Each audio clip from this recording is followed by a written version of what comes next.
Winston Cup rookie has ever done. The pressure is on Tony Stewart. In our sport, there's one winner and 42 losers. And I hate to lose.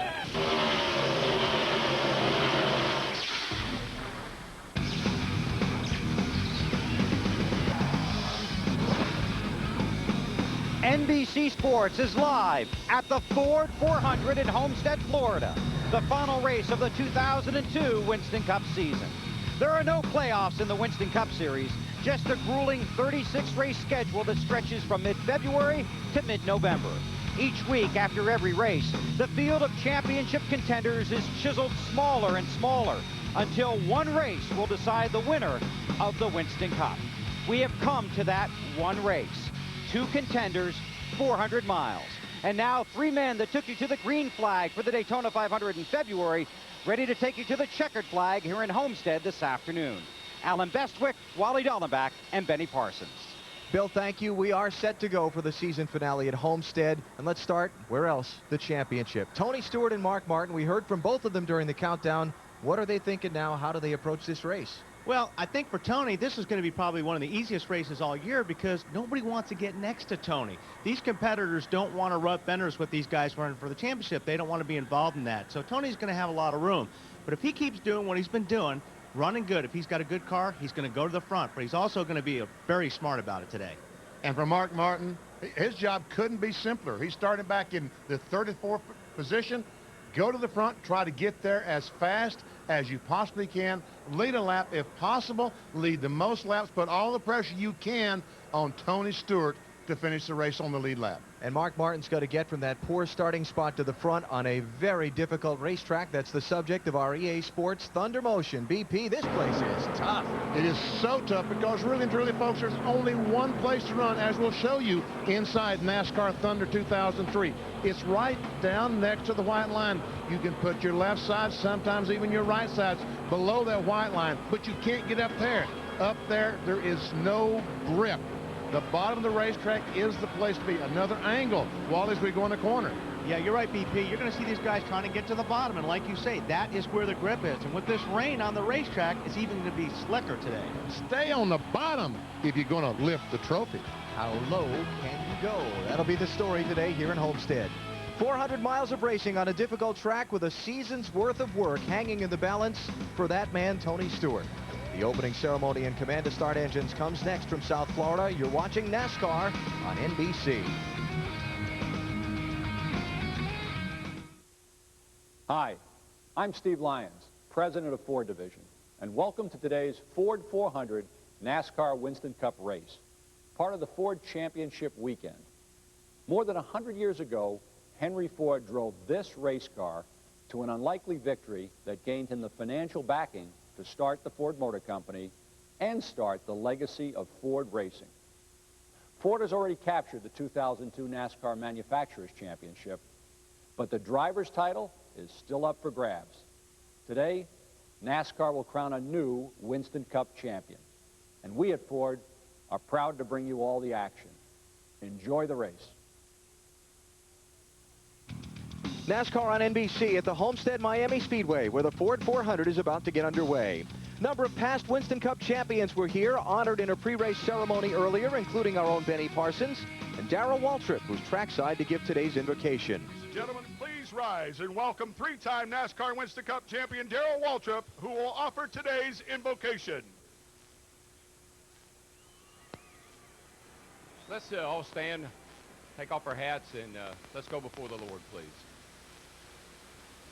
Our dear Heavenly Father, Lord, this is the day, Lord, that you have made, and we'd like to see the sunshine, Lord, but even so, we would just ask that we all give you praise and thanks and to be glad in this day. We pray for an exciting race. We pray for a great race, but Lord, most of all, we pray for a safe race. And Father, we pray for our country and the leadership of our country. Let us never take lightly the privilege and the freedoms that we have for all of us that live in this great country. And so, Lord, we just lift this day up to you, each competitor and everybody involved in this race. In Jesus' name, amen. Now, ladies and gentlemen, for the singing of our national anthem by Rock and Roll Hall of Fame legends, Creedence Clearwater Revisited.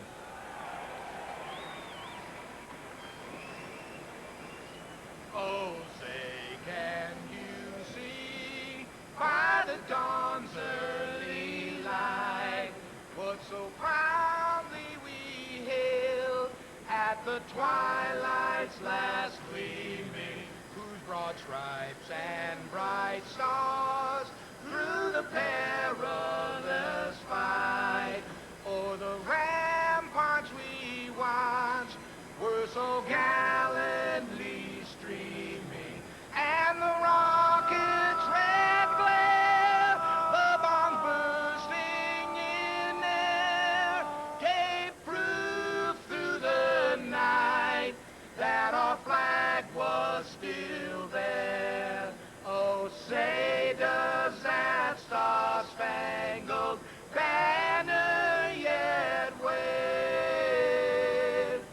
o'er the land of the free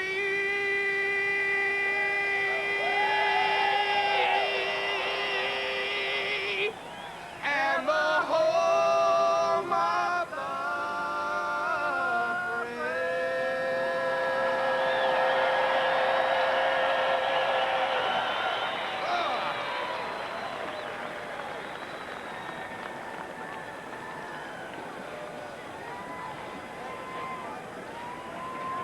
Ladies and gentlemen, Creedence Clearwater Revisited.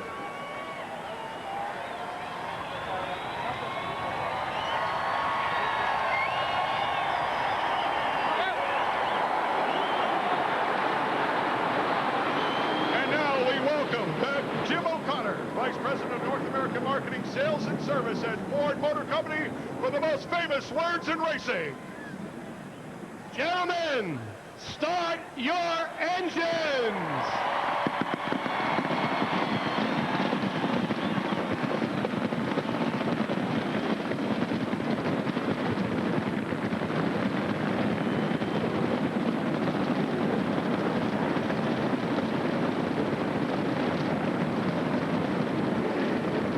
In 54 years of NASCAR racing, only 24 men have won the NASCAR Winston Cup Championship.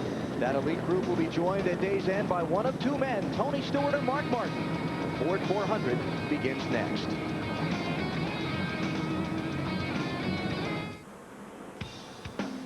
NBC's coverage of the Ford 400 is brought to you by Ford. With 150 million vehicles sold, Ford is America's #1 choice. By Coca-Cola, the official soft drink of NASCAR.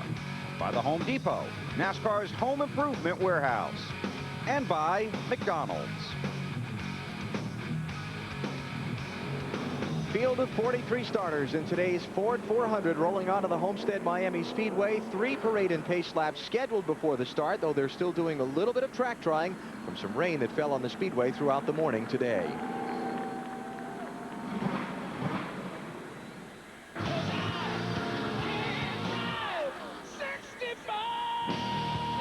Budweiser, the official beer of NASCAR, proud to sponsor the Bud Pole Award given to the fastest qualifier at each NASCAR Winston Cup race. Kurt Busch picked up his first pole of the season on Friday, bringing the total to 15 different Bud Pole Award winners in 2002.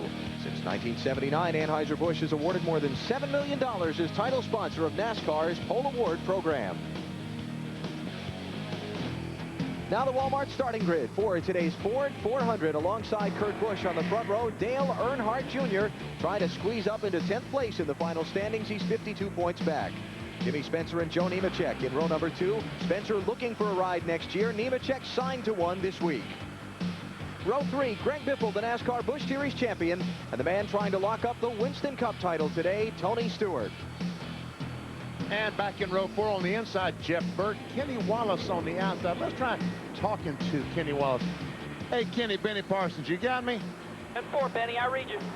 You guys had that Hills Brothers Dodge in the wind the last couple of weeks, huh? Yeah, Benny, we've been working hard. We've been doing a lot of testing.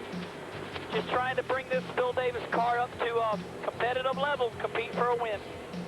Okay, tell me about the race car today. Thank you. I think we got a good car today. We'll just have to get going, see how it all turns out. The track's got a lot of rain on it. Should be different. All right, how soon do you think it's going to be before we can see the green flag and go racing? Well, I think once we get the front straightaway dried off here from all the drivers' introductions, It looks good everywhere else. Just got to get this front straightaway dried off a little bit. Get all the trash off the track. Okay, show us something today. Kenny Wallace going to start on the outside of row number 4 in the Bill Davis Racing Hills Brothers Dodge. Mark Martin got to come from row 17 if he's going to overcome Tony Stewart to win the championship. Talk about a tall order. That's the words Mark used to describe it earlier. Very tough. Kevin Harvick, very good race car back in row 18. And check it out. First time ever, Jeff Gordon a provisional start. Couple of notes on the lineup you've just looked at. Ryan Newman, scheduled to start 15th, is going to go to the back of the field. His team changed an engine. And Jeffrey Bodine will drive the 26 car today. His brother Todd suffering from some back problems that he's been struggling with. You'll see Jeffrey's name on the failed to qualify list.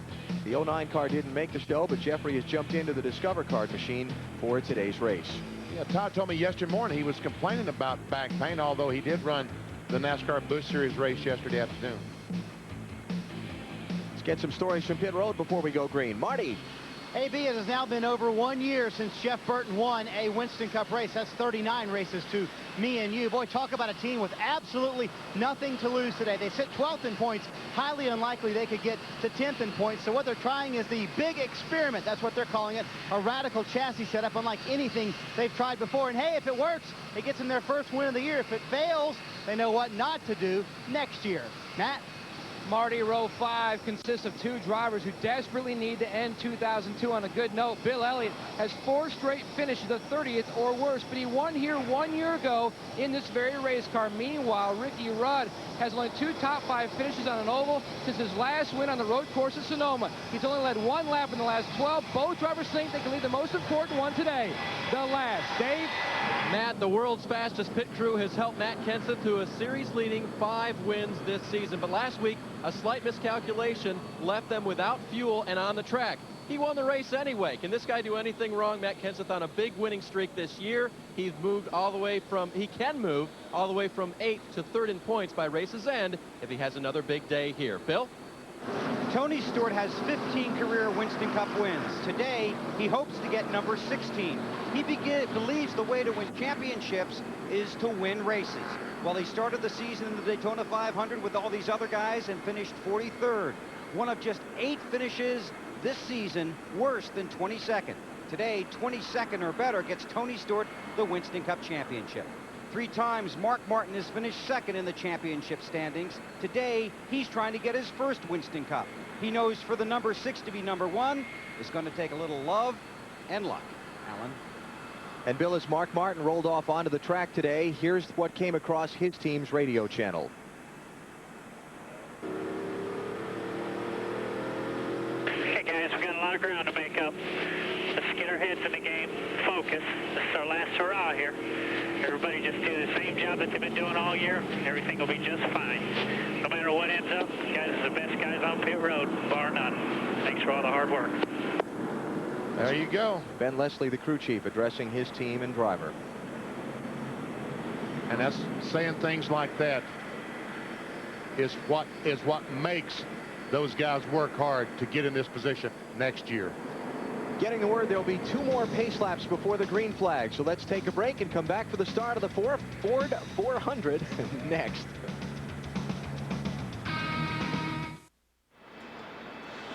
Back at the Homestead-Miami Speedway, getting ready for the Ford 400, the last race of the NASCAR Winston Cup Series for 2002.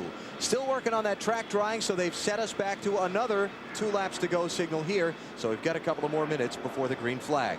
This is the capper to what is being called Ford Championship Weekend. They decided 3 NASCAR championships here in South Florida, Friday, Saturday, and Sunday. He's out of fuel. Jason Keller's out of gas. He has to be. He's out of gas coming to the white flag. Watch for the 23 car, the orange flames on the hood and fenders. There he is. There's your pass for the win. Scott Rimmer has taken the Ford 300 at Homestead. And look at Biffle. Greg Biffle will wrap up his championship season with a 4th place finish. So we've got dueling burnouts on the front stretch. Our NASCAR Busch Series update, Scott Wimmer with his 4th victory in the final 8 races of 2002. He'll be a strong threat for next year's title. Greg Biffle moving on to the Winston Cup Series with the championship trophy in hand. closing out Jason Keller by 264 points, the final margin. Friday's NASCAR Craftsman Truck Series race, Ron Hornaday took the victory. Mike Bliss with his 5th place finish locked up the NASCAR Craftsman Truck Series championship. He was honored at their awards ceremonies last night here in the Miami area. Pretty close final fight there, but it was 46, the gap between Mike Bliss and Rick Crawford. And so the Busch and Truck Series will line it up again next in February at Daytona Beach to open 2003. And you can see the racetrack, folks, and just see how little banking there is as compared to the racetracks we've been racing on: Rockingham, Atlanta, Charlotte, the Lowe's Motor Speedway. And this racetrack is very slippery to begin with. Now that the rain has washed a lot of the rubber off, it's going to be even worse. But the good part about it is these guys get to run a few extra laps, so they got a little bit more heat in their tires than they normally would have at the start of a race. And the signal has been given. One more lap, and we see the green flag. Tony Stewart and Mark Martin at opposite ends of the grid. Stewart, you can see his orange car on the outside of row number 3 in 6th position. But Mark Martin all the way back in traffic. The good news, he's got 267 laps to make his way to the front. The bad news, if anything does happen in front of him, this is a difficult track in which to avoid problems. I would guess that Greg Zipadelli, the crew chief for Tony Stewart, has gone down to the 44 pit this morning and talked to that crew chief and said, okay, did you make any big changes to the car? Is Biff going to be not sure what the car is going to do when he gets down to turn 1? Because really truly, that's the biggest concern I think that Tony Stewart would have, is getting down in turn 1 on this first lap. Yeah, and I think you've got veterans around him everywhere else. You got Nemechek in front of him. You got Kenny Wallace behind him. And I'm telling you, these guys are going to give Tony plenty of room on that first lap, as well as Mark. Here's the picture for Tony Stewart. No matter what, if Mark Martin wins the race, leads the most laps, collects all the points he can, Tony has to finish 22nd or better to lock up the championship. That's pretty comfortable. Mark Martin, on the other hand, if Tony finishes last in the race, still has to get up and finish 13th or better from 34th on the grid, and that's only if Tony finishes last. And like you said, that sounds like it's pretty comfortable, but at Daytona 500, Tony was out on lap 3. He was the first car out of the race, so anything can happen. And if anything that we've seen, like yesterday in the NASCAR Busch Series race, you can't predict the finishes of these races until the checkered flag waves. Jason Keller looked like he had that race won and ran out of gas. 400 miles to decide who will be the NASCAR Winston Cup champion. The green flag is out at Homestead. Green.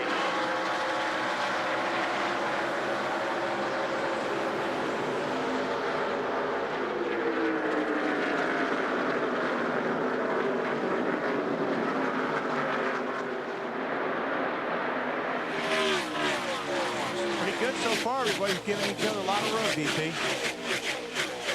And like I said, this racetrack is just really, really slippery, especially at the beginning. You get a lot of heat in your tires. And Tony Stewart has been able to get to the inside of the racetrack. He's not on the outside, concerned about someone below him getting out of shape. He fell into line in front of Jeff Burton in 6th position as they complete lap 1. Back in the Hornet's Nest, we find Mark Martin, 31st right now.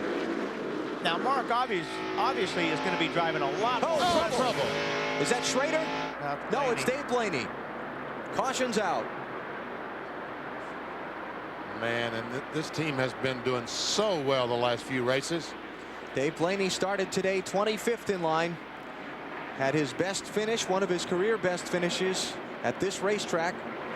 And had a great run at Phoenix last weekend, but it's not going to be long today with that car in that condition, is it? No, they'll have trouble putting fuel in the car, and he can't run 400 miles without stopping and getting some gas. Blaney in the championship, is that what you're asking me? Yeah. 19th. 19th in points. Yeah. And in a tight fight for that spot. Let's see, there he is, right in the middle. He goes in the corner, and the car just goes around. Like I said earlier, very, very, very slippery up there, BP. You said in Thunder Emotion this morning that if you get up high, no grip. There's Mark Martin. He sees the 77 go by, but he realizes that he can be long gone on the inside before anything, the 77 comes back. So Mark and Stewart both through the early trouble, and we're under caution just a couple of laps in here in the Ford 400. 2 laps complete. Kurt Busch, the early leader. You're watching NASCAR on NBC. 1 up opportunity to seize everything you ever wanted, but you captured. Lose yourself in the music the moment you own it. You better never let it go. You only get one shot. Do not miss your chance to blow. This opportunity comes once in a lifetime. You better. You can do anything you set your mind to, man. Coming down to the restart here at Homestead, Mark Martin talking to his team a minute ago. Y'all didn't change gears, did you? Nope, same gear. Man, this thing's making some RPMs right now. Wow. Well, that 40 car, I know, pulled down there to avoid maybe a collision with the 17 car, but I believe he passed a few cars before the start-finish line. If he did, he will be getting the black flag next time. He would be. The word's gone out on the NASCAR radio channel. Post the 40. Put his number up on that board at the start-finish line and show him the black flag. Tony Glover, Do it next time. Clear all around. giving him the bad news. And the reason he has to do it next time by is because they use an access road to get onto and off the pit road here. It's at the entrance to... It's at the entrance to turn 3. You can't just come into the pit road off the racetrack in turn 4, so he's got to go around again. Yeah, Tony Stewart got penalized for crossing the grass to that road right there, and that possibly could have cost him the race last year. Yep, or he might be 3 for 3 here. So McMurray is going to give up 10th spot for his stop-and-go penalty. There's that access road we were talking about. Up front, Kurt Busch is leading. 20th race this season. He's been out in front, and the 7th straight week that Kurt Busch has led the race. And there's Mark Martin in heavy traffic as he comes off battling with the 19 car. That's a battle up for about 27th, 28th. Put him in 28th that time by. And as I was saying earlier, when Blaney crashed, Mark's going to be a lot more aggressive than the 20 car, because he has to be. 20 car's got to be a little bit more careful, but Mark has nothing to lose here.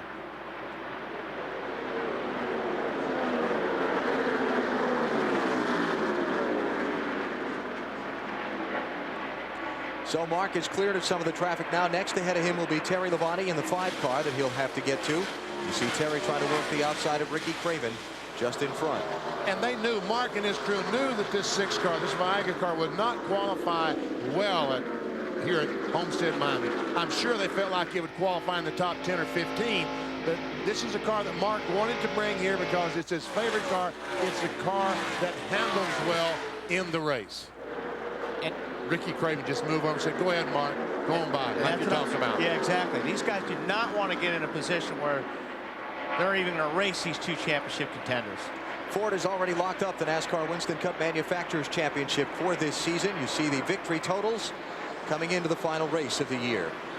You know, speaking of guys staying clear of the championship contenders, in the drivers' meeting this morning, the weekly briefing for drivers and crew chiefs 2 hours before race time, NASCAR President Mike Helton, among his remarks, was a warning to all the teams. He said, if anyone attempts to manipulate the outcome of the championship, they will be black flagged by NASCAR and brought to pit road and left to sit a little while to ponder what might be wrong with their car. And meaning teammates should not get involved with the championship. You know, like, you don't want a team car for Mark Martin holding up the 20 car for any reason. That's what you mean by that. So Mark's teammates being among them Kurt Busch or Jeff Burton, Tony Stewart's teammate being Bobby Labonte, as the lead changes hands and Dale Jr. goes to the front. So NASCAR said they'll be keeping a careful eye on that situation during the race today. And Dale Earnhardt Jr. in front as he comes off down the front stretch. The fans give him the big salute. All stand up and wave and cheer. Burns, what happened to Blaney down in turn 1? Well, let's ask him. He drove his car back to the garage here, Benny. Guys are working on it now. Dave, did the track conditions at all play into what happened to you out there? No. I mean, yeah, it was probably slippery. I just should have rode around for 5 laps and seen, but just too aggressive, too quick, and dumb on my part. It just cost me, but short day for the Jasper guys here. Can they fix it? We're going to try. We'll see how it goes here. All right, he's going to take a look and see what they're doing. It's a shame for him. 2 straight top 10s here at Homestead, not today. Blaney, the only car off the track at the moment. Other 42 on the lead lap. Jamie McMurray did stay in front of the leader, Dale Earnhardt Jr., after his stop-and-go penalty. Rusty Wallace looking for that victory. What? How many years? It's 16 years. 16 straight years. Yeah. That he has won a NASCAR Winston Cup race here in 2002. Guess what? So far, not a sniff. Well, I say not a sniff. He's gotten a sniff. 2 or 3 laps to go at Bristol. He was leading the race and finished up second. He was second last week at Phoenix. He's finished second 4 times this season so far. And we've kind of followed the story of Rusty week to week and how frustrated and how much pressure he was putting out there to get that win. Oh, he's putting a lot of pressure on himself and his crew, trying to make that car absolutely perfect. And you know he's saying right now, little brother, you ought to get out of my way and let me go on. You shouldn't be holding me up. But little brother might not be holding him up at all. Talked with Rusty earlier in the weekend about the streak. How important is it? He finds a way to win and continue it today. I'm as focused as I can possibly get. We've had a great car all year long. We should have won so many times this year and had a lot of second places, you know, I can add up. But I'm trying, man. I'm trying to do all I possibly can. We're at a real tough racetrack. It's really, really hard to pass at Homestead. It's the hardest track we go to get a car handling on and to actually race hard on. But I got a good car. Rusty slipping by Kenny Wallace and picking up that spot just seconds ago. That's 13th place, Dave. Looks like he's going to lose another spot to Dale Jarrett now. Now, Kenny wouldn't just let Rusty by, but instructions to Wallace, who started right behind championship leader Tony Stewart at the beginning of the race from crew chief Felipe Lopez. They said to Kenny, you know what, if the 20 car happens to miss a shift, you might just want to miss a shift too and not hit him. Be careful and don't run in the back of the 20 car. And no one did. And Tony Stewart right now is out there cruising around in 7th spot. And running a pretty doggone good speed. Yeah, Tony has lost the position. Bill Elliott got by him and picked up the 6th spot, so Tony is back to 7th. While Mark Martin continues trying to pick his way through the traffic, he's just taken 24th place away from Ken Schrader. Remember that Mark started 34th, so that's 10 positions he's gained in the opening 17 laps. Dale Earnhardt Jr. leads Kurt Busch by 1.4 seconds. 16 of 267 laps complete. You're watching NASCAR on NBC. NBC's coverage of the Ford 400 is brought to you by Chex Party Mix. Make a handful of memories. By Enterprise Rent-A-Car. Call 1-800-RENT-A-CAR. Pick Enterprise. We'll pick you up. By Viagra. Ask your doctor if Viagra is right for you. And by Sprint. Introducing PCS Vision. It's clearly a whole new way to look at wireless. Next Saturday on NBC, Notre Dame football returns at 1 Eastern time. It's Rutgers taking on the Fighting Irish. Notre Dame with a 9-1 record, looking toward a New Year's Day bowl. It's the final home game of the season in South Bend. Notre Dame football next Saturday, 1 Eastern here on NBC. This is way early. Troubles for Dale Jarrett. Had just been passed for 13th spot by his teammate, Bill. And already on his way back out, Philly had a right side tire going down. Didn't know if it was the front or the rear, but a right side tire going down. Got 2 rights and headed back out. But lost a lap in the process of coming to pit road and heading out. Even though he only got the 2 tires, he's going to go a lap down. Tony Stewart losing a spot. Jimmy Johnson by him. He lost 7th to Michael Waltrip during the break. That's Johnson taking 8th from the championship leader, while Mark Martin continues his charge toward the front. That's 22nd place he just took from Jason Leffler. How about the distance there? 9th to 22nd. Still not enough. Obviously, Tony very comfortably in the championship lead at this point, but his car not as good as he thought it would be, obviously. No, Tony Stewart had visions, still has visions of winning this race. And certainly he wants to win the NASCAR championship, but he wants to also win the race in that 20 car. But so does Mark Martin. And you can see how Tony has increased the lead by being that many positions in front of Mark. But a long way to go. Yes, we have only started. Matt Kenseth, last week's winner at Phoenix, racing Rusty Wallace for the 11th spot. I've had some people ask me this week, okay, so if Matt Kenseth has won more races than any other driver this year, how come he's not leading the championship? Well, it's pretty simple. The championship system rewards consistent excellence, and even though Kenseth has won 5 times, he has 10 finishes worse than 30th place, Dave, that cost him a shot at the title. And one of the crew members told me this morning that this is the worst that a guy leading the series in wins has ever run at the end of the year in points if he stays where he is right now in 8.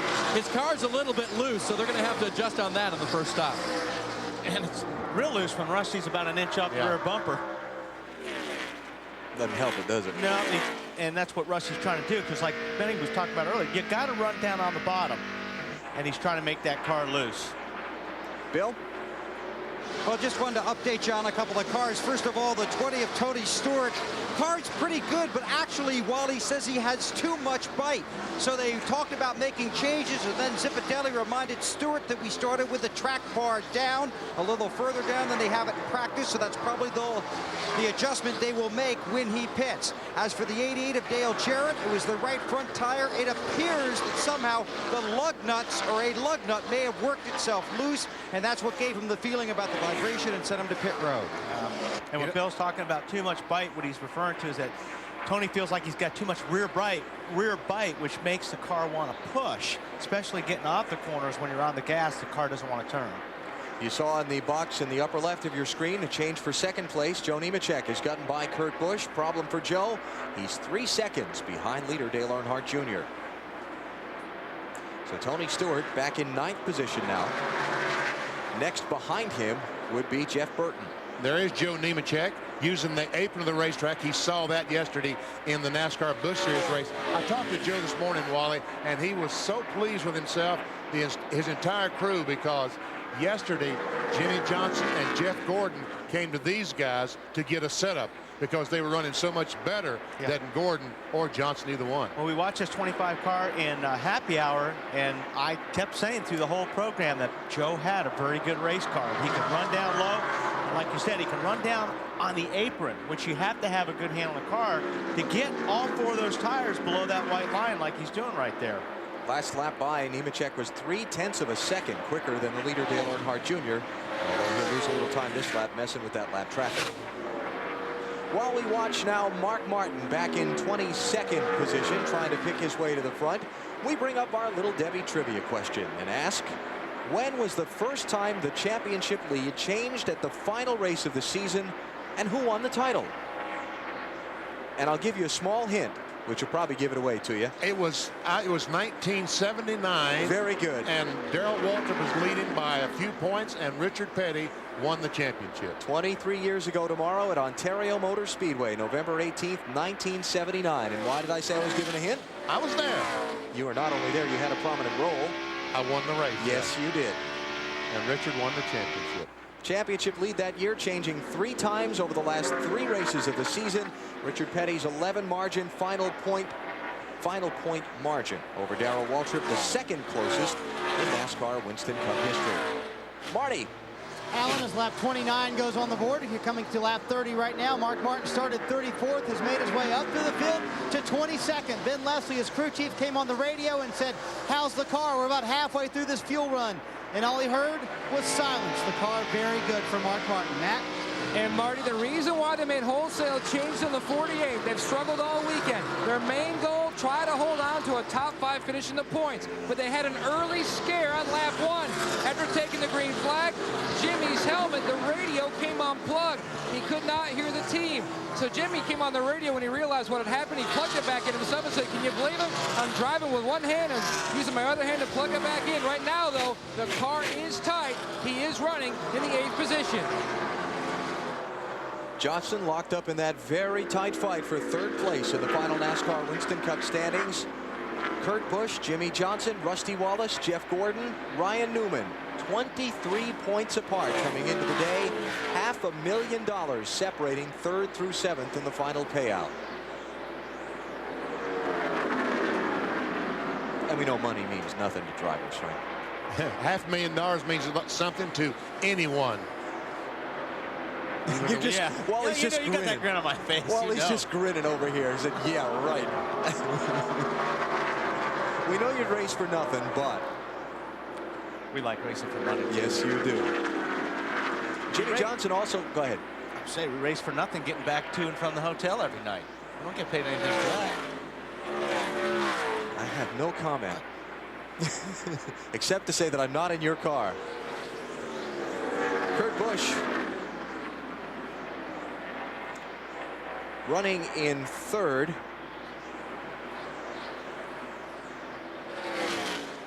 As Jimmy Johnson starts closing in on Michael Waltrip for the 6th position. You're seeing Jack Sprague there in this is the first race for the 2003 car. His sponsor Net Zero will be back on this car, but he's slow, like the cylinder's gone away or something in that Hendrick engine.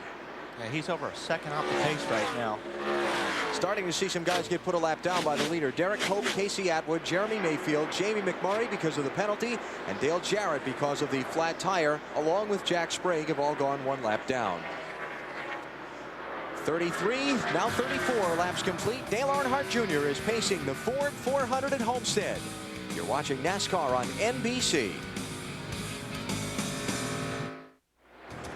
Here is our Wendy's race menu. I know this is the last race of the season, but it's not the end of our racing coverage. The NASCAR Busch Series Awards ceremony on December 6th at 3 Eastern Time on TNT as Greg Biffle is crowned champion. And then on December 6th at 8 p.m. Eastern, live from New York, the NASCAR Winston Cup Awards ceremony. They've got some great things planned for the evening. Hope you'll be with us Friday, December 6th on TNT. The lead is Dale Earnhardt Jr.'s, but the advantage that he had of some 3 seconds a little while ago has been chopped by about 2/3. Jimmy Spencer, the 41 car, loses another spot to Jimmy Johnson in 48. That is the 5th position. So Johnson moving up. Let's check on our championship leaders. Tony Stewart has fallen back to 10th place. Rusty Wallace has passed him, and now Jeff Burton is working him over. While Mark Martin is up to 21st position. Look at him all the way down on the apron. On the exit, he's using the apron coming off the corner. Mark Martin radio traffic about his car's performance a moment ago. It's pushing pretty bad, middle and off. Sits too flat with those shocks and don't roll over. See, he's trying to... All my times every lap, I'm moving around out here. See, he's moving around, using that apron, trying to find somewhere around the racetrack that's a little bit faster. And the way he knows that is not only by how the car feels, but those lap times that he wants crew chief Ben Leslie to call out to him. He's going to be in the grass, Wally. Yeah. If he keeps going. But, you know, if the car is pushing, especially from the middle off, he's trying to get down as low as he can, so he's got more racetrack to deal with when he gets off the corner. As well as when you get on the apron, sometimes right there, it'll loosen the car up a little bit, and it'll help you turn. Everybody's running down there. Let's check out 8th and 9th positions. Bill Elliott, the defending winner of this race, trying to hold off Rusty Wallace. Got Michael Waltrip right in front of them. He's in 7th. Board with Rusty Wallace and see what kind of RPM. I watch the RPM, you watch a mile per hour. How's that? You know, one thing I noticed right there, I'm not seeing a lot of this aero push that we've, you know, you usually see a lot of it here, but right there, Rusty ran right on the back of the 9th car and stayed with it. 9,000, 92, 92, almost 9,300, trying to pass Bill Elliott. And here's a battle for the lead. Joe Nemechek has been hunting Dale Earnhardt Jr. down, and he's got the top spot. Joe Nemechek has won 3 NASCAR Busch Series races at this track, and he's taken the lead in the Winston Cup event here. You know, Rick Hendrick should have given him this ride about 6 months ago. He got to ride this week, and look what happened. He's up front already. Yeah. Nemechek, whose season has been somewhat dreadful for a good chunk of it. 10 races he failed to finish, but came on strong in the latter part of the season. Hooked up with new crew chief Peter Suspenzo, who came over from, remember, the 12th Winston Cup team, a former Penske operation. Finished 2nd at Atlanta mid-October. And they have it all together with this 25 car in the closing weeks of the season. There's Martha Nemechek. You know she's happy. She and Joe leading a NASCAR Winston Cup race at Homestead. in the state of Florida, where Joe grew up. Lakeland is his hometown. So Nemechek, the third different leader of the race. Kurt Busch led the opening 10 laps. Earnhardt Jr. for 33. Now Joe Nemechek is out in front. And that is 32nd place. Robbie Gordon. He is putting a lap down. Long green flag run here. And, you know, that's another point we need to bring up. We talked about some of these guys whose cars are not handling to their satisfaction. We don't get a lot of cautions at this racetrack, and your opportunities for caution flag pit stops are going to be few. Now, Robbie's car looked like it's got a big push problem there. As you watch his car go down into the corner, you just see the car slide up the racetrack, and he can't get out of the gas. See right there? Oh, man, look at that thing go up the racetrack. That's a big push. Of course, Junior was on the bottom of him. That's one reason that he moved up the racetrack so highly, but watching these leaders go by and use the apron the way they are, I wouldn't be surprised if Robbie Gordon doesn't start using the same thing, going down really low. Got green flag pit stops coming up in about another 15 laps around, so we'll take a break and come back for those. From the beasts and the bulls to the beauties. Well, that was Britney Spears, who just disappeared into the crowd. She'd been standing in Tony Stewart's pit for quite some time. Yeah, sure am. Everybody wants to see who will win the NASCAR Winston Cup Championship. All the beautiful people are here, even Wally. He didn't say Benny. Yeah, well, he talked about the beauty. Well, he did mention beast, didn't he? Yeah. Joe Nemechek is out in front. As we work toward the 100-mile mark here in Homestead, Mark Martin chasing Tony Stewart for the championship, up to 20th place, but he had a moment. A moment? A couple of laps ago. Oh! Wow, I think John had a moment. Yeah, John had a moment as he came off the corner, and somehow I guess John's car was pushing worse than Mark's car was pushing. Any damage to that grill opening? Yeah, I wonder how much damage it might have done to the nose of the car. It doesn't look like it really did. I think that was nice and gentle. Biffle, the 44 car, was up in 4th spot, but starting to lose some spots. This is putting him back to 6th position. Jimmy Johnson went through a moment ago, and here comes Rusty Wallace in pursuit of the victory that'd keep the string alive. 5th place for Rusty. Marty Biffle sliding back a little bit. Just a little bit, Alan, a little bit tight off. He started the run for Greg Biffle, but most of these cars are getting tighter the longer they run. That is the case for Greg Biffle as well. The way you want to have your car is start out just a little bit loose, and then it comes to you. Michael Waltrip working on Greg Biffle now. Remember, Michael finished 2nd in this race last year. Biffle coming to pit road. Yeah. That's early.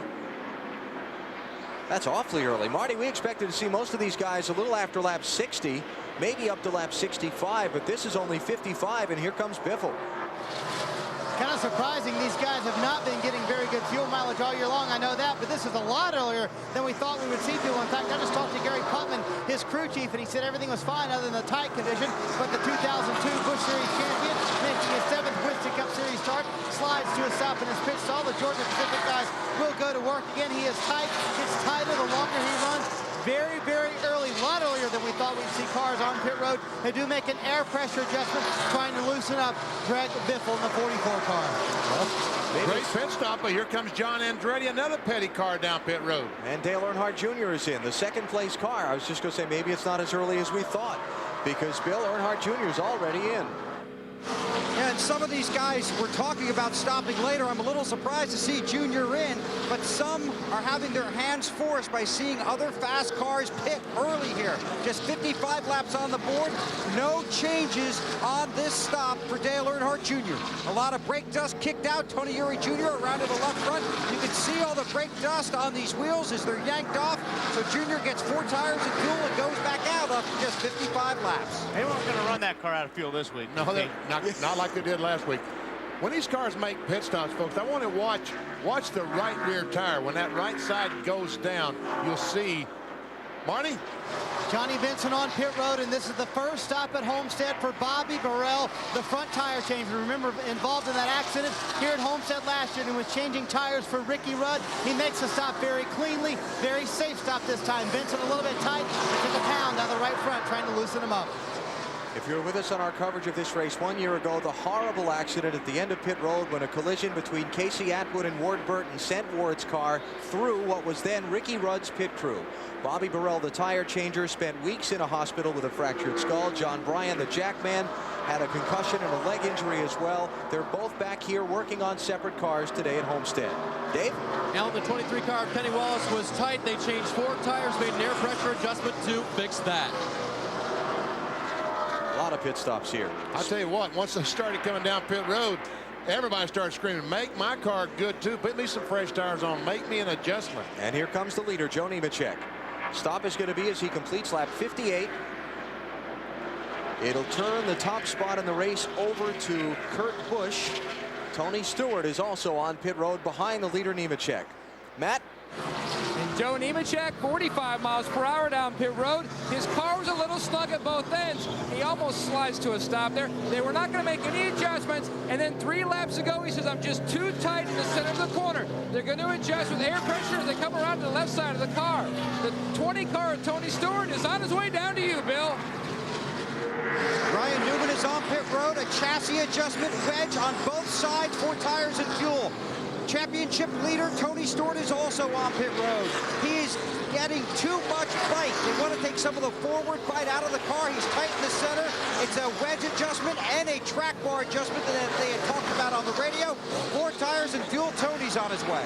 Tony was pointing at something there. I couldn't tell if he wanted his windshield tore off or, but you could see his hand pointing out the window. He was trying to tell him something. Matt? Well, Betty, Rusty Wallace comes to a stop. They know this is their last shot to keep that streak alive. Rusty was running in the top 10, his car tight.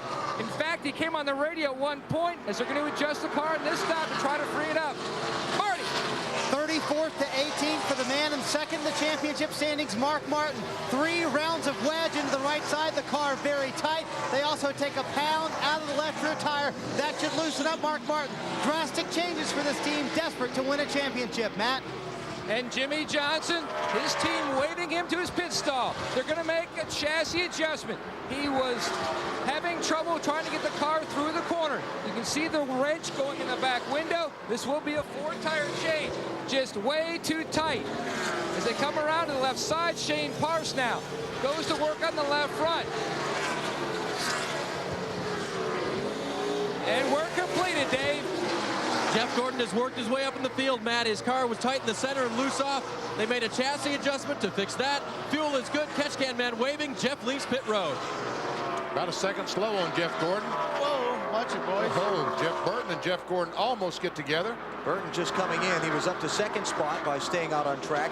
Names in gold on the top of your screen on the ticker. Those are the people who've already made their pit stops. Those still listed in white have not yet come in. Looks yellow to me. Looks like DVP. Let's see. Did he say green? He said gold. I said gold. Oh, yeah, well, it's yellow or gold. I get a mixture. You're such a clown. Yes, I am. I'll sit on the fence and say it's a mixture. Kurt Busch. Here's the leader, Kurt Busch, in.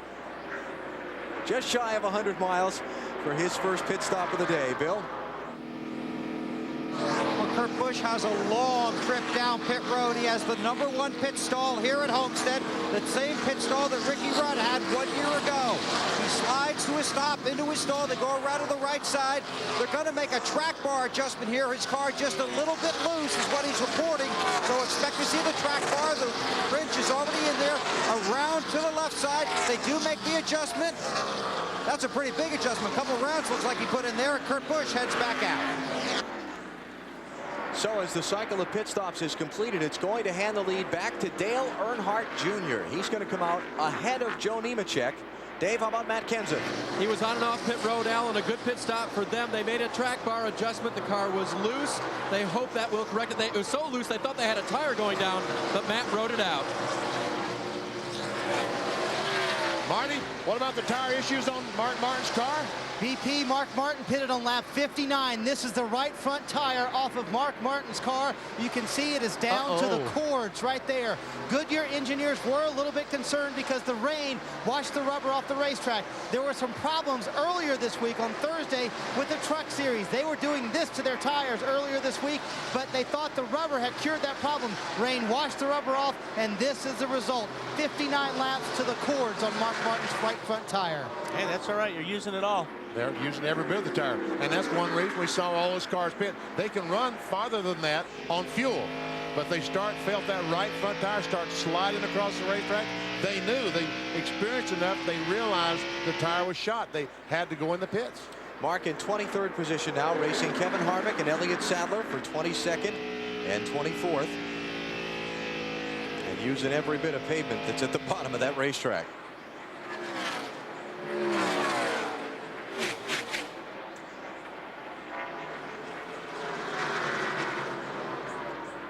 Dale Earnhardt Jr. stopped 4 laps earlier than Joe Nemechek. Those 4 laps on fresher tires have put him back out in front of Nemechek into the lead. Dale Jarrett runs 3rd. Remember, he took 2 tires on a green flag stop earlier back at lap 21. He's not made a round of stops in this cycle yet, hoping for a caution that might get him back in sync with everybody else. Then you've got Greg Biffle, Jimmy Johnson, and Mike Skinner. Skinner, who stopped earlier under the first yellow back at lap 3, he'll be in the next few laps. You're watching NASCAR on NBC. This the type of town I can spend a few days in. Miami, the city that keeps the roof blazing. Party in the city where the heat is on all night on the beach till the break of dawn. Welcome to Miami. I'm going to Miami. Welcome to Miami. Party in the city where the heat is on. Some 65,000 at the Homestead-Miami Speedway for the Ford 400. Final race of the NASCAR Winston Cup season for 2002. May not be the sunny 80-degree weather they were hoping for in South Florida. An overcast day today, rain earlier this morning, but the weather has moved through. Temperatures around 70 degrees, and we are under green just past 100 miles. Lows, improvers, and snoozers. Kevin Harvick gaining 17 spots, and Mark Martin makes the list. Yeah, but Jeff Gordon, unfortunately, is a lap down. Junior is running such an unbelievable pace. In that A car, he is putting Gordon a lap down. And the snoozers. Jamie McMurray got penalized for jumping a restart back at lap number 7. Cost him a lap. Dave Blaney involved in an accident earlier. They're trying to fix his car. In fact, they have fixed his car and gotten him back out, but he's 63 laps down. And we see Bobby Labonte, the 18 car, going a lap down to Junior. Jimmy Johnson on the move. Just took 4th from Dale Jarrett. Here comes Kurt Busch with him. Johnson tucked in a tight fight with Ryan Newman for the Ray Bestis Rookie of the Year Championship. 20 rookie points between them heading into the season's final race.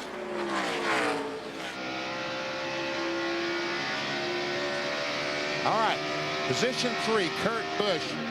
Jimmy Johnson 3 points behind him now. Rusty Wallace 17. Jeff Gordon has gone back to 73, and Ryan Newman 102. Kenseth has moved up right behind Newman for 7th spot.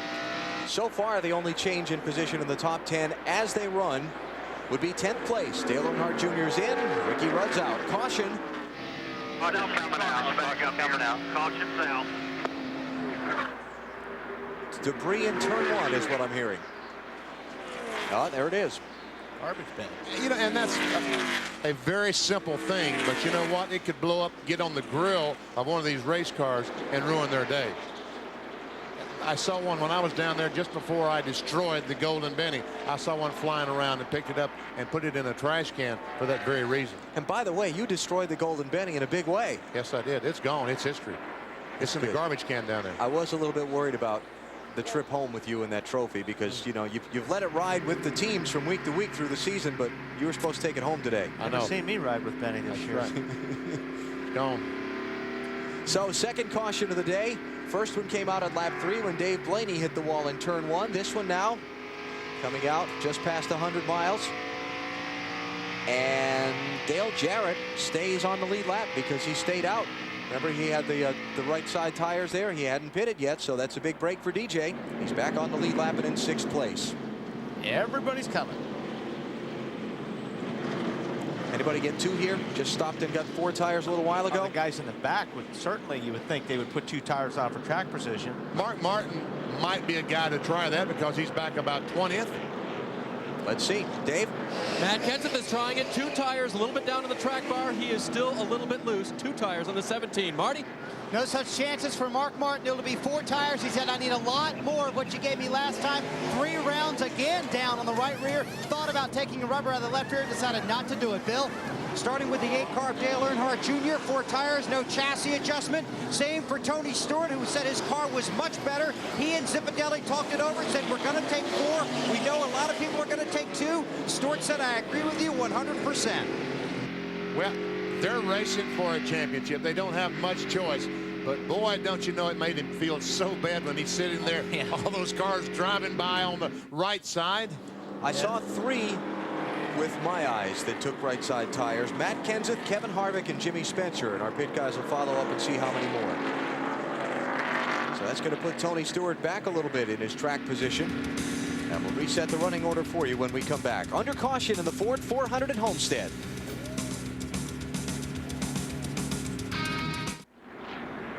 Back at Homestead-Miami Speedway, under caution in the Ford 400. We saw the lead lap cars pit. When the cars a lap or more down came in, there were some anxious moments. Top of the screen, watch Johnny Benson. See where Jeff Gordon's coming past? There it is. Watch as Benson leaves his pit. He's going to get the right rear corner of Derek Cope's car. Wow. He actually hit the tire. He never hit Cope's car, but he hit one of the tires that was laying there. Now watch over here to your right in the 18 car. Serious fire. During the refueling process, something went wrong. And we can see one of the gas men or something, tire changing one of those guys. Probably spilled some gasoline on his arm or something, and it caught fire. What's going on down there, Matt? Wally, definitely a scary moment in the 18 pit. It was gas man Peter Gellin. He had the helmet on, some spray with the exhaust ignited, a little bit of burned hair, but he did have the helmet on. His arm was also, the fire suit did its job. That was on fire because of the spilled gasoline. He's sitting in a garage behind pit road talking to safety personnel. He is talking to J.D. Gibbs. He seems to be okay, but he is talking to the safety personnel. He walked back under his own power, so that is the good news, but a very scary moment here in the 18 pit. We'll update with further information as we get it. And we saw Al Schufert, the trainer for Ganassi, go down to offer any assistance he might be able to give. He used to work for Joe Gibbs Racing. And there is the coach. Well, they were on top of that fire pretty quick. That was good to see. Yeah. And Peter Gellin is one of the truly nice guys inside the NASCAR Winston Cup garage area. There are safety personnel, firemen, stationed in all of these pit areas with fire extinguishers at the ready when the cars go to work. It's part of the massive, massive safety operation that it takes to stage one of these races. All the spectator side, the competitor side, there are just so many people involved in making this happen. Marty. Remember we talked, Alan, about why teams did not take 2 tires, especially Mark Martin, who had really nothing to lose. He was trying to radio to his crew, I want to take 2 tires, but there was so much radio traffic he couldn't get anyone to lay off their button long enough so he could pipe in and say, hey, let's take 2 tires on the stop with nothing to lose. They only had 14 laps, green flag laps on the left sides and the right side, so they thought now they should have taken 2 tires. We'll see if it does indeed hurt them. Yep. That's good stuff, Marty, because I'm surprised they didn't take 2 for the track position either. 6 teams did. Joe Nemechek, Jimmy Johnson, Rusty Wallace, Matt Kenseth, Jeff Gordon, green flag. Jimmy Spencer. Then you've got Michael Waltrip next in line. Wow. Jeff Gordon on the inside of Nemechek. The 24 car is a lap down, and Kenseth way up the racetrack in 1 and 2. Oh, contact. Benson and Rusty Wallace there. Rusty saves it. And look at this. They're still trying to wreck. Somebody's up in the wall or close to it. Is that Jeff Burton? Yeah, 99 car is off the pace. This is where things get ticklish if you're Mark Martin or Tony Stewart. There's Jeff Burton. Maybe he didn't hit anything, but and the 30 car is very slow off turn 4 in front of the field. Look at all these cars trying to dodge Jeff Green. Tony Stewart. We do not have a flat. We do not have a flat. And Mark Martin was way off the pace going into turn 3. He's dropped several positions in this last lap. Looked like he was just being careful. He's dropped back toward the end of the lead lap cars. And now he's trying to move. Mark is one of those guys way down at the bottom of the track.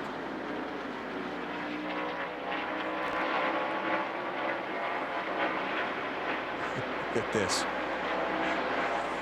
What a mess.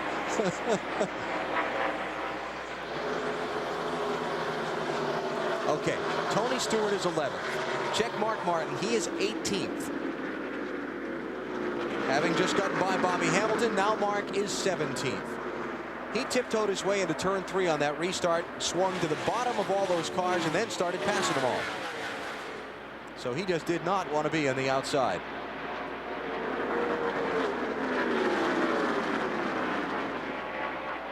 What do you think? Shall we regroup and show all this again? Man, I'd like to see it again. I'd like to see it again. Okay. Yeah. Some exciting stuff. Okay, let's see. Okay, there we go in the corner, 3 wide. Let's see. Kenseth gets a little boot from the 99 car of Jeff Burton. And Burton backs off the gas to avoid hitting him and has trouble getting back on the throttle up in that high line. Well, both of these guys have a lot of rubber and debris on their tires right now, so it's hard to get back up to speed quickly.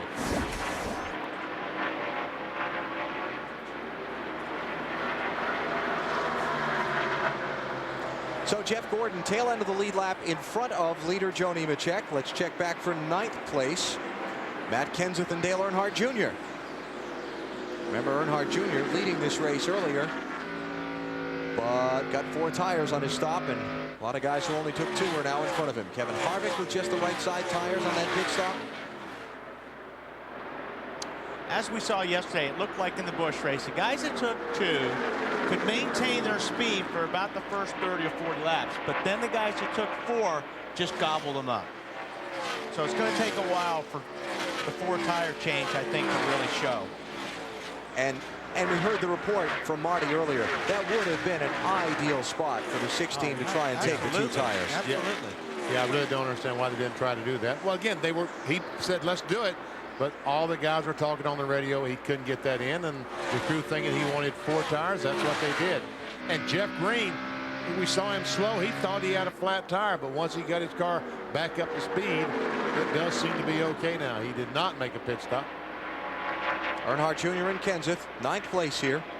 And Kevin Harvick in front of them in 8th.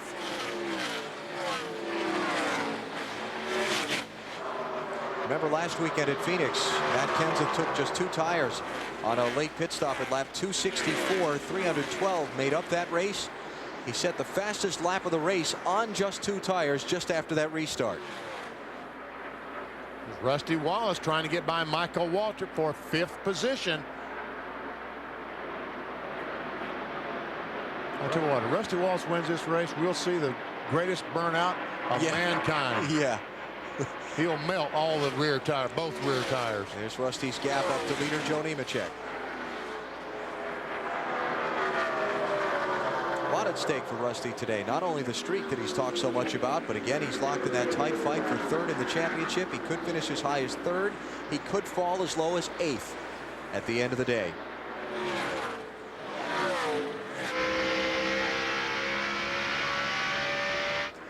So things have settled out a little bit since that restart. Tony Stewart running in 11th position now. And Mark Martin is just a little bit behind him in 17th and trying to catch the 22 car of Ward Burton for another position. It's all going on behind Joe Nemechek, leading Jimmy Johnson by 1.9 seconds, 87 of 267 laps complete. From Homestead, Florida, it's the Ford 400 on NBC. NBC's coverage of the Ford 400 is brought to you by Stacker 2, the world's strongest fat burner. Burn fat, crush cravings, and supercharge your energy. By Walmart, always low prices, always. By UPS, official delivery company of NASCAR. We want to race the truck. People love the truck. And by Budweiser, delivering beer at its best with the crisp, clean, and refreshing taste known only to the king of beers. The race for the NASCAR Winston Cup Championship ongoing at Homestead-Miami Speedway in Florida. Joe Nemechek leads the Ford 400. Trouble, turn 2. Michael Waltrip is in the wall. Martin and Stewart made it through. And the caution flag is out. Jeff get his lap back. Looks like Ryan Newman also. Did Ryan Newman get a lap back as well? They are going to check the camera at the start-finish line, Benny, the photo finish camera to see, but Jeff Gordon definitely did.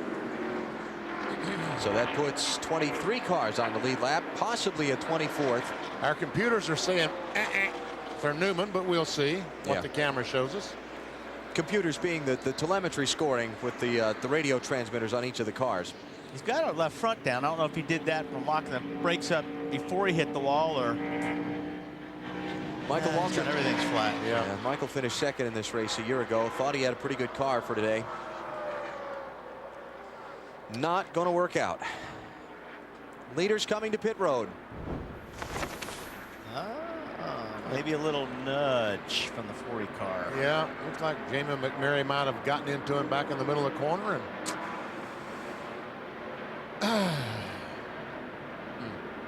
not good. Not good.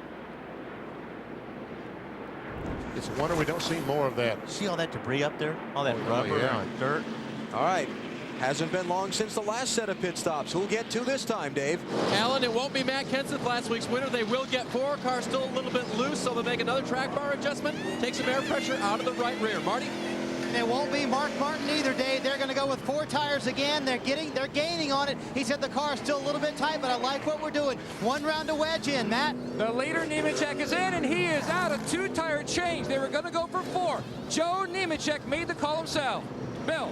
Tony Stewart on pit road, a little snug in the center, make a small chassis adjustment. Again, they thought about 2 tires. Zipadelli said 4. Stewart said, I'm not going to disagree with you. Conservative early here, he's on his way. Nemechek, Rusty Wallace, Greg Biffle, I believe Earnhardt Jr. and Dale Jarrett all just got 2 tires and got off pit road very quickly. Harvick, I think, as well.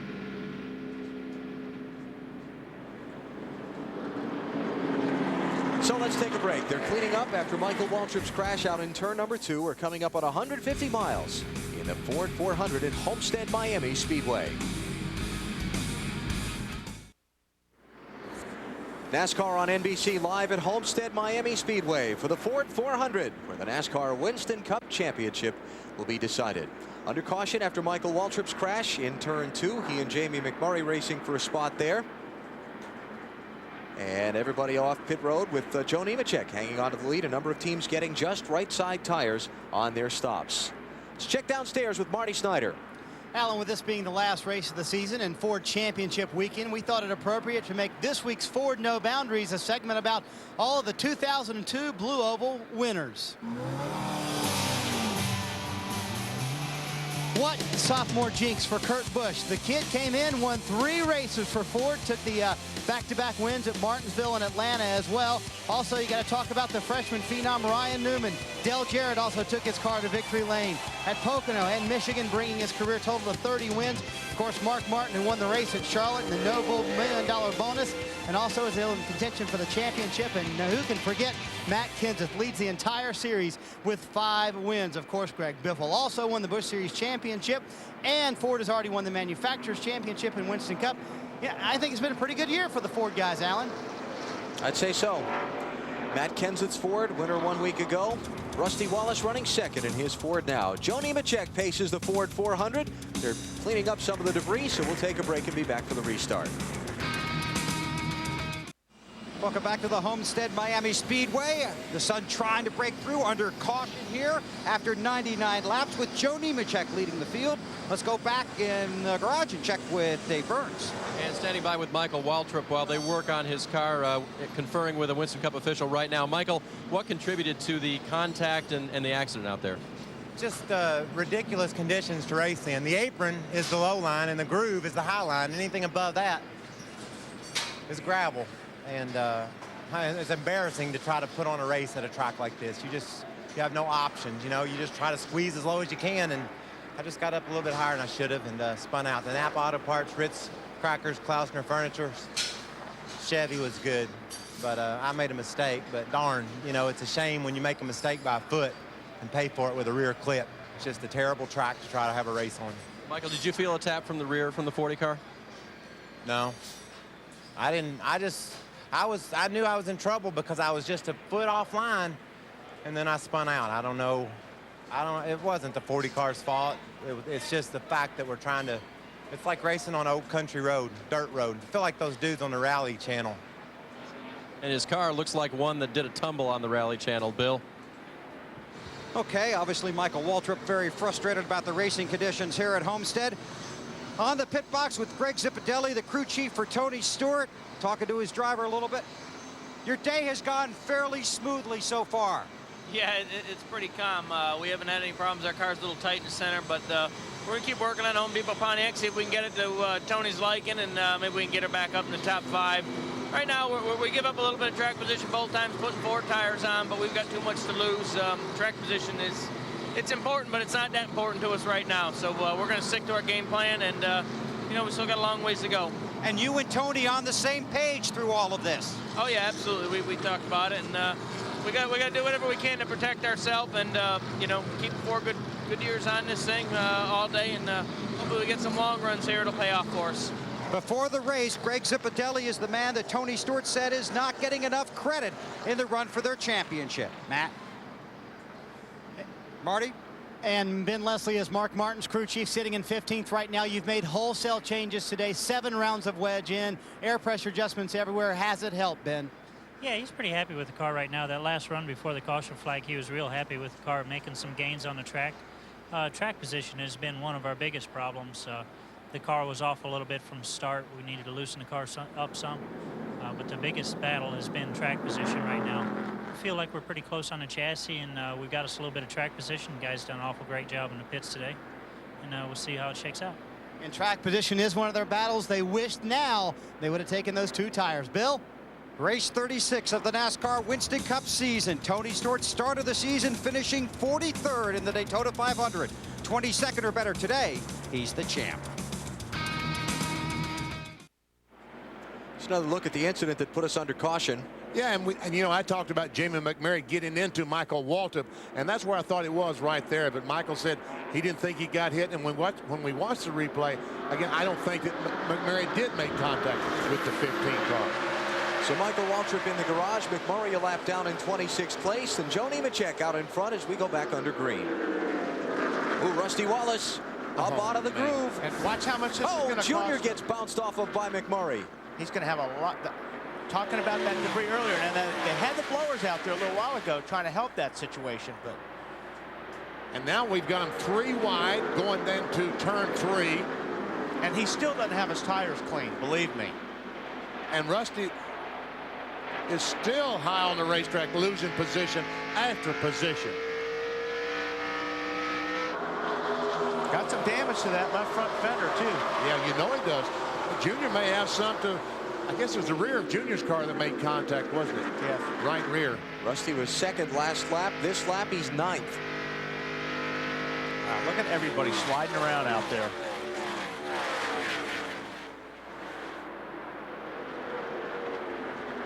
I hadn't heard anybody talking about any pavement problems this weekend, so that's just all rubber debris from the tires. It's just a rubber coming off the tires. It just rolls up in little balls, and they're all over the racetrack. 2nd place now for Junior as he's through Kevin Harvick. Let's check this out going down in turn 1. And watch Rusty gets down in the corner. He just slides up a little bit into that area that we're talking about. Just catches the right rear of Dale Earnhardt Jr. But like I said, once you get that on your tires, it takes about a lap and a half here to get them off. Let's go on board with Rusty Wallace and listen. Inside, 2 inside, 3 inside, Watch inside, inside, inside, inside, inside, inside. That's a lot of insides. And he was completely on the backstretch before he could finally get the throttle down to the floorboard. And at some point, he just wants to hit the radio button and say to the spotter, quiet. Look at the damage. He's got a tremendous amount of damage to that left front. Yes, he does. I think he probably came out the worst of it. We haven't looked at Junior's car yet, but that left front fender means a lot here at Homestead. Well, he got back around Ricky Rudd, so Rusty is up to 8th place. And yeah, look at that. Whenever you damage those fenders like that, you're taking away downforce from the car most of the time. When you take away downforce from the car, you're taking away stick from those front tires. And especially at a flat track, you need all of it you can get. Spencer Harvick down in turn 1 and Biffle right behind Spencer. That was close. And this is for 3rd place, BP. Look at Johnson. On the apron of the racetrack, trying to look on the inside of Biffle. Nemechek leads. Earnhardt Jr. is 2nd. This is for 3rd. Jimmy Spencer in his final drive in this 41 car for Chip Ganassi Racing. And it's tough to make an outside pass here at Homestead. Little contact with Harvick, and Biffle's going to go by them both.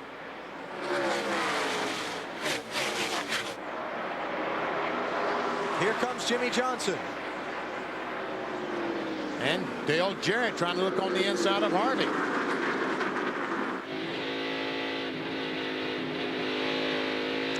See how that car turned when the 48 car got on the apron, and it got sideways instantly. Remember, Dale Jarrett had a flat tire back at lap number 21, stopped under the green. The cycle of pit stops worked out to where he was back on the lead lap when the caution came out at lap 75, and now he's back in the hunt for the win today. Yeah, Harvick was one of those guys that took 2 tires, right? Yep, Alan? yep, sure was.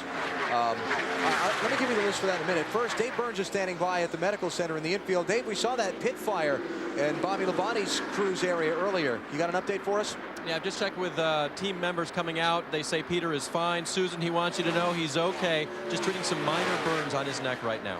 It's Peter Jellin, the gas man for the 18 team, so that's good news. Unfortunately, those guys wear, you know, almost the same stuff the drivers wear now. It's fireproof clothing, so that's definitely saved them. And I was thinking about how long ago was it that they started it? It wasn't 10 years ago that those guys just wore uniforms down there, and that would have been a severe burn to Peter Jellin. But now the teams use those uniforms, and we can very glad to say that superficial burns or minor burns.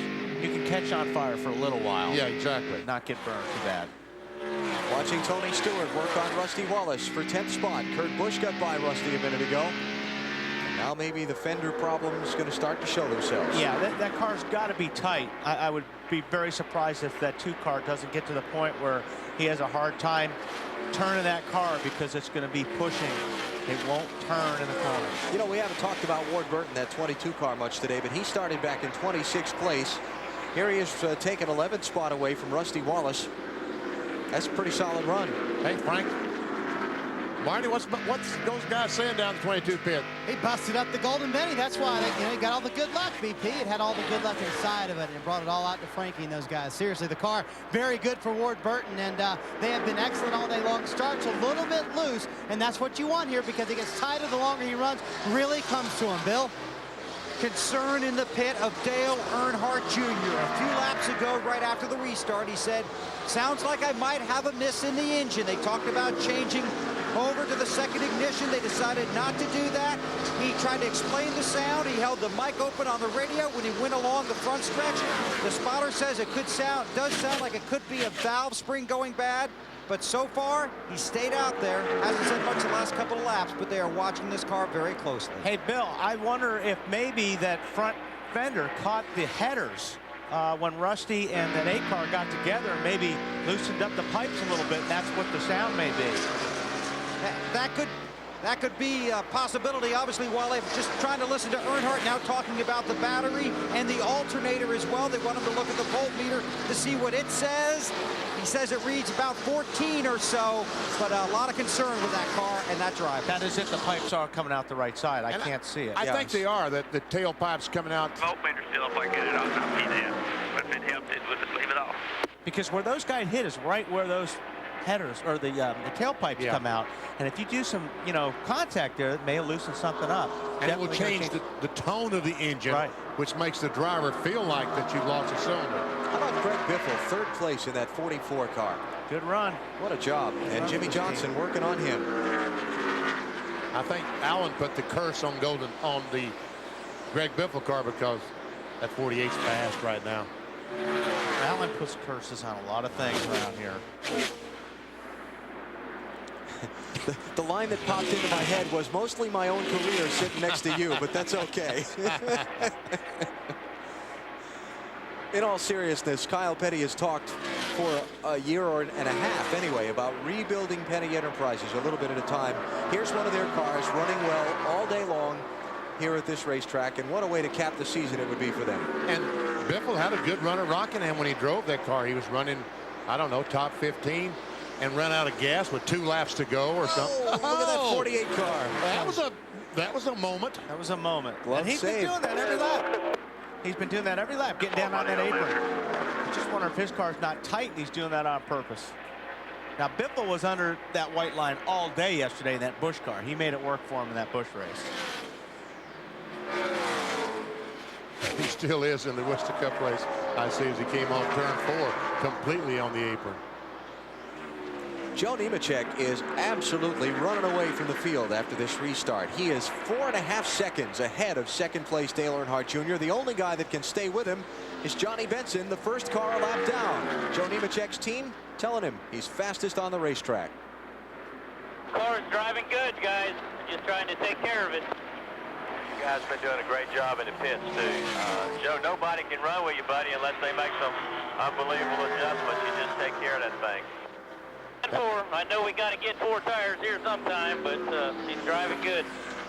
That was Rick, wasn't it? Voice of Rick Hendrick, the owner of the 25 car. Well, actually, the son of the owner of the car. Right, Papa Joe's. What's going on, Matt? Well, I spoke with Peter Suspenzo, the crew chief. The way their cycle is running now, they're going to take 4 tires on their next stop, so that way they can take 2 on the one after that. Well, that if it works out for them, that's be a great move. But the guys that took 4 can get away with taking 2 maybe this time and get a lot of track position. Here comes Jimmy Johnson on Greg Biffle for 3rd. What's going on there? Yeah, there must have been a little bit of ugliness we missed. Dale Jarrett in the mix also. Lose 2 spots there. Oh, Johnson did it again. See him riding that car sideways? And I tell you what, DJ in that 88 car, DJ in that 80 car is fast right now. Wally, we didn't miss it. We didn't miss it? No, we missed it up here. Here we go. Let's watch. 48 gets in the back of the 44, moves him up, and that's why we saw the move on the straightaway when they got very close together. And I've been in that situation before. Last week, wasn't it? Yes, it was. Make you mad? Yes, it did. Surprised. So Jimmy Johnson with the bump and run at 100-something miles an hour. Moves to 3rd position. Dale Jarrett to 4th. Jimmy Spencer to 5th. And Greg Biffle back to 6th. It's all going on well behind Joe Nemechek. He's moved out in front by 5.4 seconds in the Ford 400 at Homestead on NBC.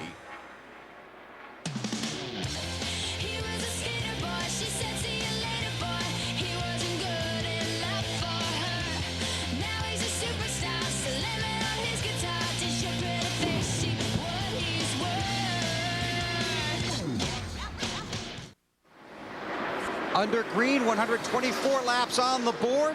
In the Ford 400 at Homestead-Miami Speedway, Dale Earnhardt Jr. off the pace. A few laps ago, he called in and said, do you want me to blow it up or should I pull it in? They believe it's a valve spring problem. You can see the smoke out the right side of the car. So it's a valve spring problem, they believe, on the Chevy of Dale Earnhardt Jr. Disappointing into the season, was hoping to climb into the top 10 in points. Does not look like that will happen here at Homestead in the season finale. Right now, let's take you through the field. We'll start up front where that 25 car has been awesome, Matt. And he continues to motor away out front, Bill. The 25 car setting a good pace. The last 6 races, 2 top 4 finishes. The car, though, a little free on the gas, but still very good. Meanwhile, Jimmy Johnson, he's losing a little bit of grip. They fixed the car a little too much. Now it's loose on the throttle as well. He's running in the 2nd position. Both Hendrick cars having a good day, Bill. Well, first Dale Jarrett had bad luck. Had a flat tire, had to come in under green. Then he had good luck because he got back out, the caution came out, he stayed on the lead lap. Then he had bad luck, thought he had a tire going down. Then he had good luck because the caution came out. He was able to come in, got new tires, didn't have a tire going down. Basically right now, good luck, he's running 3rd. Matt? Bill, a great total team effort by the Target team. A 14.7 stop before. Jimmy Spencer, though, says the car is still a little free. Spinning the right rear. They're talking about an air pressure adjustment on their next stop, Marty. Bill. Kurt Busch coming in here third in the points, has been loose all day. They keep working on it. Kurt says it was getting better, but the last radio transmission says he needs some forward bite. That's the story on the 97 car running fifth. Marty. Bill, yesterday in the Busch Series race, Greg Biffle finished fourth. Currently, he is running sixth. Just got passed by Kurt Busch on the racetrack. Biffle is tight. He gets tighter the longer he runs. He's been impressive this weekend. Dave? Marty, Kevin Harvick's car has been tight as well. On lap 74, they changed right side tires. He reported later tight, but a little bit better. Lap 95, left side tires. Since then, quiet, which means a whole lot better. Marty, back to you. Dave, get this. Ward Burton started 26th today. He is up to the 8th position. I just asked his crew chief, Frank Stoddard, how's the car? He's all smiles. He said it's very good right now. Hey, started the season with a win in Florida in the Daytona 500. How about bookending it at the end of the season here at Homestead, Dave? Marty, Matt Kenseth also quiet on the radio since his last pit stop, where they took air out of the right rear, lowered the track bar, and took on 4 tires. His car was very loose. It appears to have come around to him. Bill? It has been a relatively conservative day for Tony Stewart and company, the championship standings leader. 22nd or better, he clinches the Winston Cup. Still tight in the center, that's been his problem all day, but the car has been getting a little bit better as he goes along. Tony did say, I may have given you some bad advice on our last change, but right now we're hanging on. Upstairs to Allen. Tony has not yet led today, but his title rival Mark Martin has not either. Only 3 drivers have paced this event. Joe Nemechek, Dale Earnhardt Jr.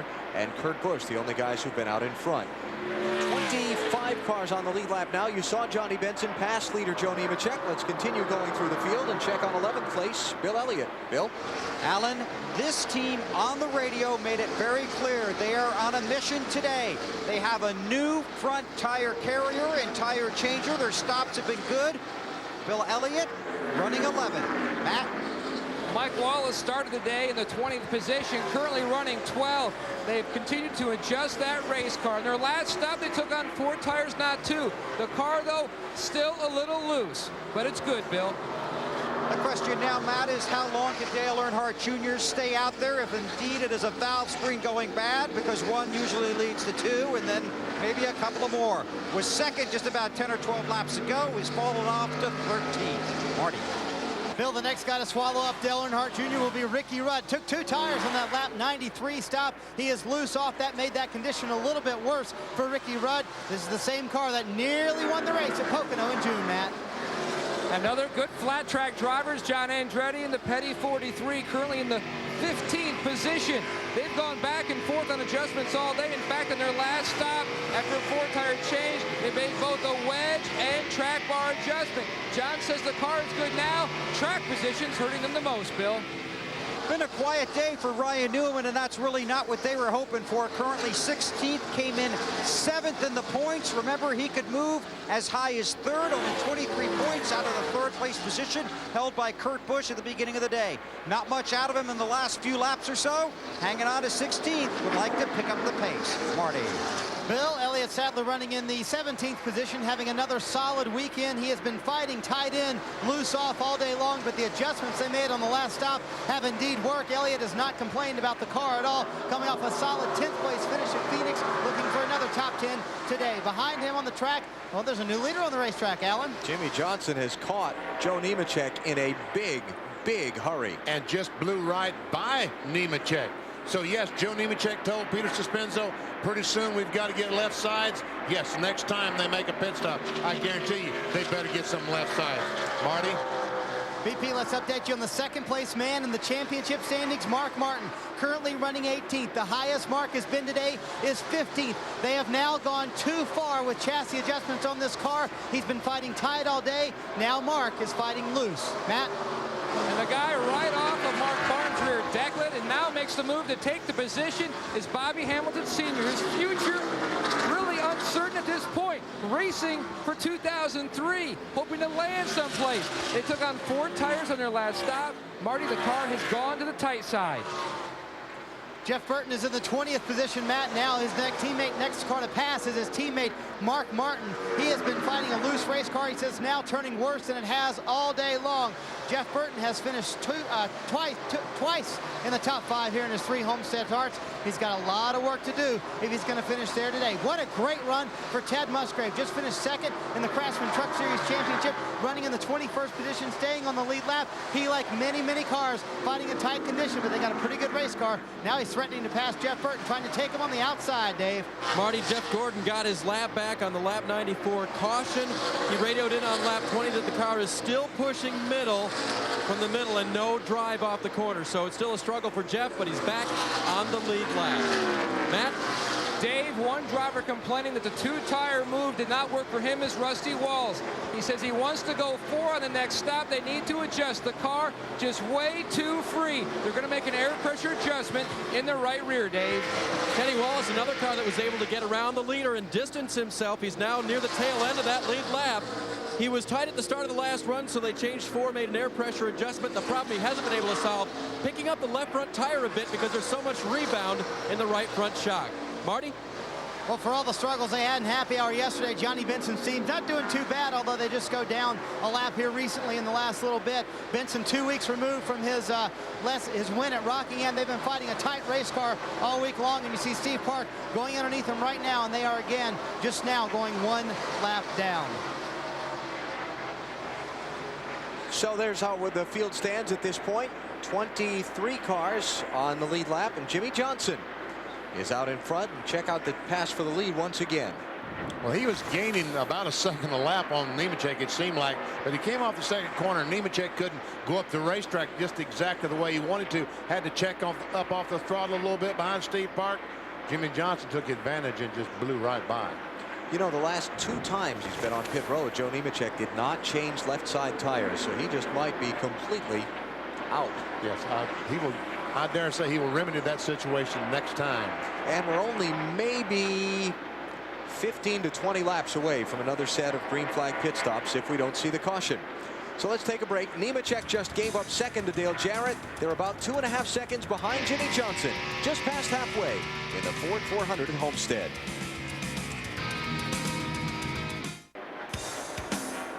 NBC's coverage of the Ford 400 is brought to you by Ford. With 150 million vehicles sold, Ford is America's #1 choice. By Lowe's Home Improvement Warehouse. Lowe's, improving home improvement. By Miller Lite. Life is best told at a place called Miller Time. And by Pep Boys. Help for your car is just a Pep Boys away. Pep Boys, we're car people. Jimmy Johnson is the leader of the Ford 400 just past the midway point in the season-ending race for the NASCAR Winston Cup Series at Homestead, Florida. Our NBCSports.com online poll talked about during Discover Card Countdown to Green. Which of these items should NASCAR consider its priority for possible changes going into the 2003 season? Well, people hate those restrictor plates, don't they? Yeah. Man, they just hate those. And that's something that can be changed. A lot of people sure tune into those races, though. Been following the championship race for you all the way, as well as that close race for the 3rd position in the final standings. Check it out as they run. 4 of those 8 positions have changed hands. Kurt Busch started today 3rd. Jimmy Johnson started today 4th. Ryan Newman started today 7th. Jeff Gordon is where he was. Rusty Wallace started today 5th. Junior had moved into the top 10 earlier when he was leading. Now that he's got his problems, he has fallen back again outside that the cut that makes the stage at the awards night on December 6th. And about 15 laps away from what we should see. Well, actually about maybe 10 or 11 laps away, Bill, from green flag pit stops, including for the championship leader. Absolutely right, and a lot of that depends on who you ask. You could be right on both counts, Alan, 11 and 15. Stewart's probably a little closer to the 15. It's going to be interesting to see what they do. He is tight in the center and loose off. He told Zippy they need to leave the entry alone, free it up in the center, and tighten it up off. A few laps went by, then he said, let's fix the forward bike. And they're going to try and do that with air pressure in about 14 or 15 laps or a little shorter. Let's go to Marty Snyder on the guy running second in the standings, Mark Martin. Bill, about the same time window for Mark Martin coming into pit. You kind of get the feeling down here in the Martin camp, the realization starting to set in that they do need some help from Tony Stewart as he goes around Ryan Newman to the inside in turn 1. They're going to need some help from Tony Stewart to win this championship. They're doing all they can down here. The car, again, has now gotten loose for Mark. It's getting looser the longer he runs. They're talking about a track bar, maybe a wedge adjustment, but they really need some help at this point. Mark Martin running back in 17th place. Tony Stewart ahead of him in 14th. Remember, Tony Stewart came into the day with an 89-point gap advantage. Mark needs to finish many positions in front of Tony to turn that around. Well, he goes into 16th now as he gets by Ricky Rudd. Of course, if you were not with us yesterday for our NASCAR Busch Series coverage from here in Homestead, the Mark Martin Jack Roush team filed an appeal with the National Stock Car Commission of the 25-point penalty that Mark and Jack Roush received for the illegal left front spring in the aftermath of the Rockingham race. The commission denying that appeal yesterday, leaving the penalty to stand. And so the gap remained the same coming into today's race for Mark. Joe Nemechek and Johnny Benson have been together for a little while here on the racetrack. Well, Joe has been dropping like an anchor here on those tires, and that just looked like Johnny had to check up because of the 45 car in front of him and got in the back of him. 29's in the pit, Dave. And Benny, he took on 2 tires, 2 stops in a row. It hurt him. He dropped back to 14th. Tony Stewart had just gotten around him. They make a wedge adjustment to try to fix the tight condition, 4 tires and fuel. You see Michael Waltrip has the Napa Chevrolet back on the racetrack. He did a good job on the back of that. Yeah, he did. It's pretty good. And you know, we talk about championship standings. Michael is still in a pretty good fight with Ricky Craven for 14th place and Bobby Labonte for 15th, so he's got to get back out there and finish as high as he can. I didn't see that angle when he first came down. Yeah, that's right. I saw kind of about that angle. I said, yeah, that looks good. Yeah, that's cosmetic, right? Spoilers intact, quarter panels intact. That car will be loose. That car will be loose. All right, singular call to the pits has got Matt Yoakum on the speed dial.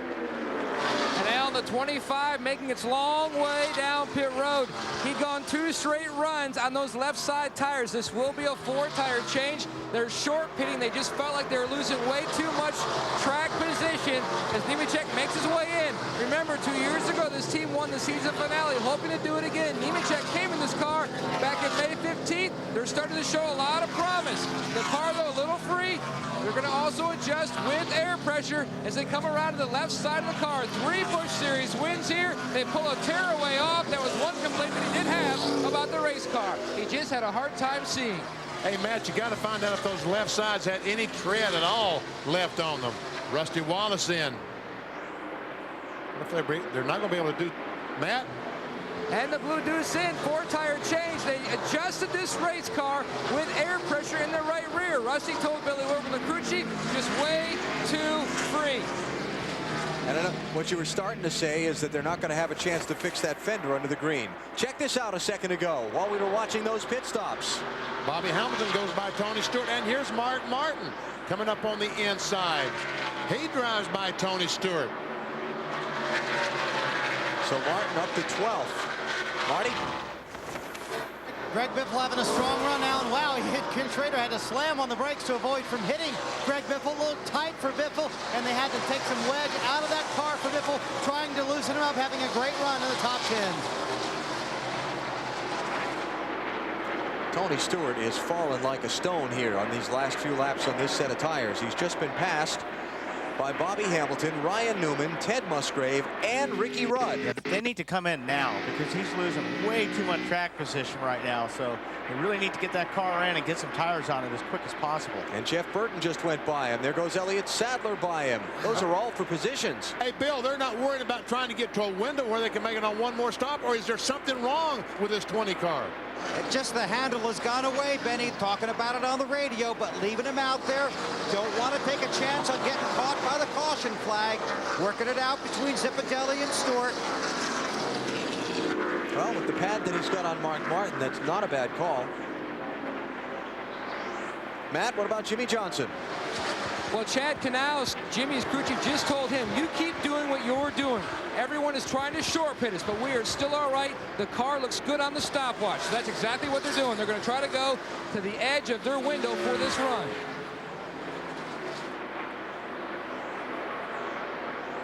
So Johnson out in front by 3.1 seconds over now Dale Jarrett, with Kurt Busch third, Jimmy Spencer fourth, and Ward Burton up to fifth. Remember, the standings shuffled a little bit by the pit stops. You see those who've already stopped in yellow. Okay. If you would have said yellow, we would have said gold. Oops, I know. That's why I let you have your say. The cars that have not stopped, as you see, are in white. Jimmy Johnson, one of 4 drivers who've been out in front of this race today and hoping to pick up his 4th victory of his rookie season. And bypassing that pit opening once again. He is definitely, and here we go. 8 cars coming down pit road. Are they going to raise the hood, Bill, do you think? Well, they're talking about it. We'll have to wait and see what they do. I don't think they're gonna, though, Benny. Not under green. They're talking about where they have to finish to try and protect the position they're in the championship standings, as opposed to trying to gain. Ryan Newman swings around them, so they go to work on the 8 car right side. Tires are on. Now they'll come around to the left side. Not going to lift the hood. Just going to fuel it and give him tires and send it back out.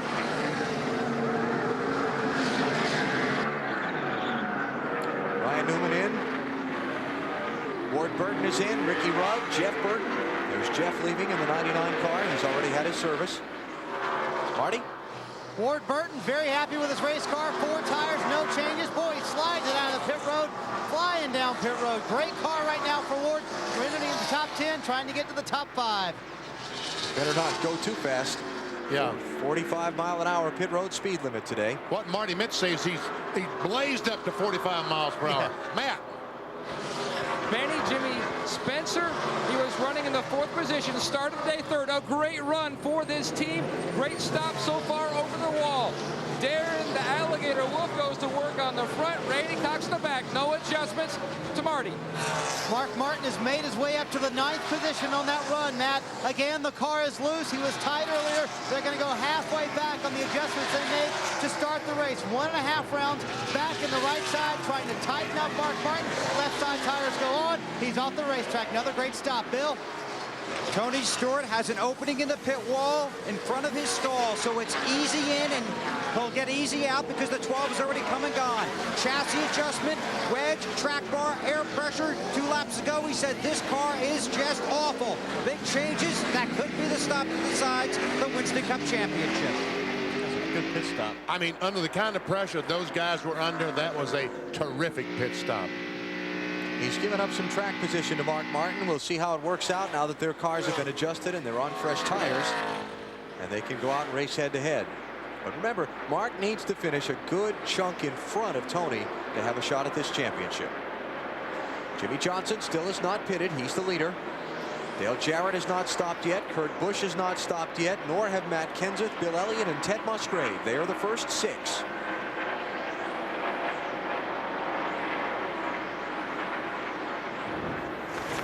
This is Tony on the access road coming onto pit road. Oh, baby. Skinner runs in the back of Jeff Gordon and caves in the nose of the Kodak car right in front of Tony. Watch this, folks.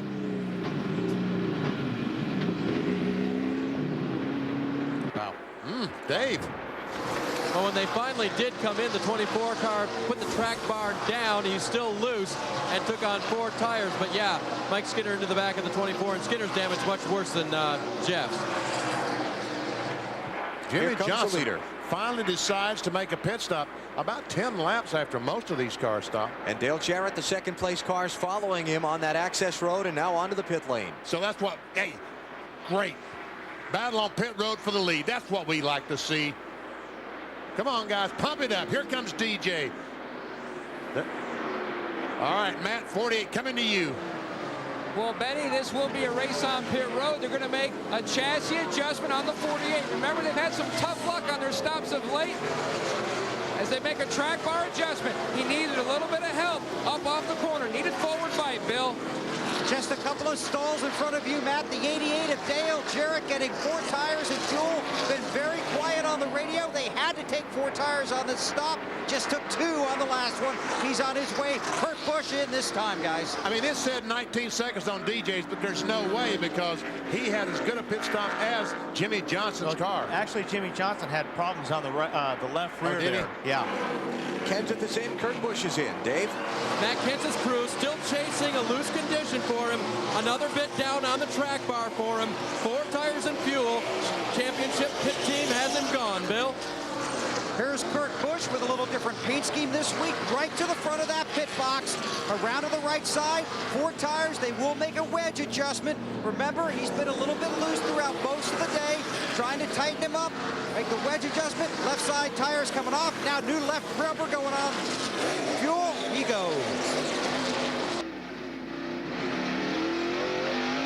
And so Kurt Busch rejoins the chase. You know what's going to happen after all that cycle of pit stops? Guess who's going to have the lead? Joe Nemechek. Joe Nemechek. Been out there on those fresher tires and fast and made up all that ground he lost sliding around out there while those other guys were on the older tires. Yeah. It's going to be Nemechek leading. Jimmy Johnson second. Jimmy Spencer right behind him for third. Then Dale Jarrett fourth. And it looks like Ward Burton is going to be up in fifth. Matt.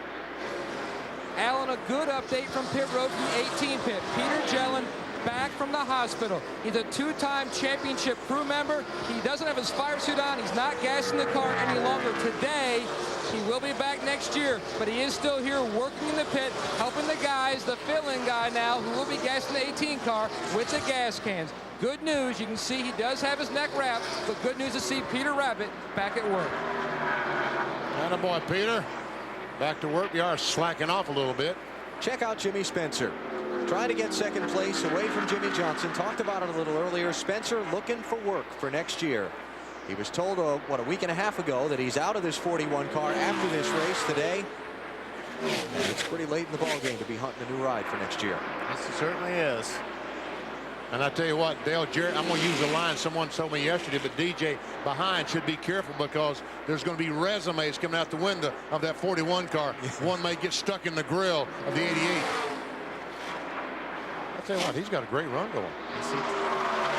Talked with Doug Randolph, the crew chief on that 41 car last night. They happened to be eating at the same restaurant we went to dinner at and stopped by to say hi to Doug, and he said, you keep an eye on us tomorrow. We have a very good race car. Went back to him this morning just after the drivers meeting. Said, you still feel as confident as you did last night? He said, yep. And look at this, DJ, while these guys were been battling, DJ, the 88 car, is right there. And Spencer. Well, Jimmy Johnson got sideways, and that would cost him the spot, but now Jimmy Johnson makes a crossover on the 41, and now Jimmy gets a little bit loose, but not loose enough for Jimmy Johnson to take advantage of it. And you heard Dale Jarrett working that throttle to get through these long, flat corners. They call that pedaling it. Well, watch here. Okay. We tried. We'll watch over here then.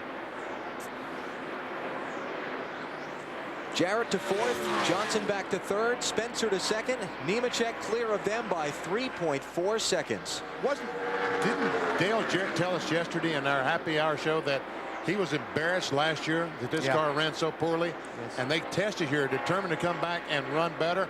And I tell you what, he's got a shot today. That 88 car has a shot. All right, let's go back and check on our championship contenders, because remember, we talked about their track position changing. There's Tony Stewart. He is in 22nd place. Oh my goodness. Mark Martin is running in 12th. The 89-point gap is 59 now. But as I said, it's got to be a big gap between them. 12 to 20 seconds, not enough. Well, Tony Stewart can stay right where he is no matter what Mark does, as we said going in. He can stay right where he is at 22nd. There we go.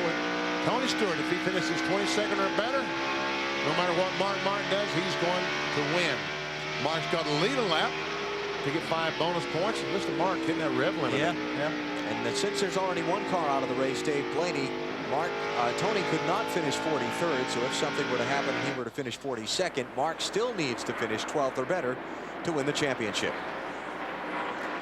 Just past 250 miles in the Ford 400 at Homestead. Stewart still in the lead where the NASCAR Winston Cup Championship is concerned.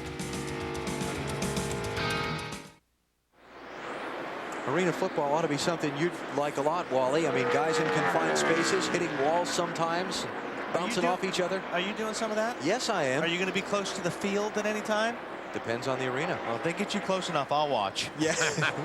There's a chance you may get clobbered. I've played football before, thank you. Oh, please. And hockey. We won't go into the bicycle gang. No. You clown, you. One day. All right, Joe Nemechek's leading. Change that topic quickly. 1.2 seconds ahead of Jimmy Spencer. That's about half of what the lead was a little while ago. So Spencer closing in. Target car is on the move. I wonder if Chip would accept Jimmy Spencer's resume. He's looking for drivers for this 41 car.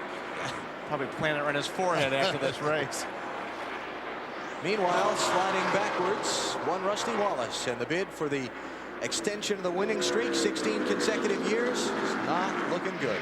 Where's the 24? Is he passing yet? Because earlier, here we go, 24.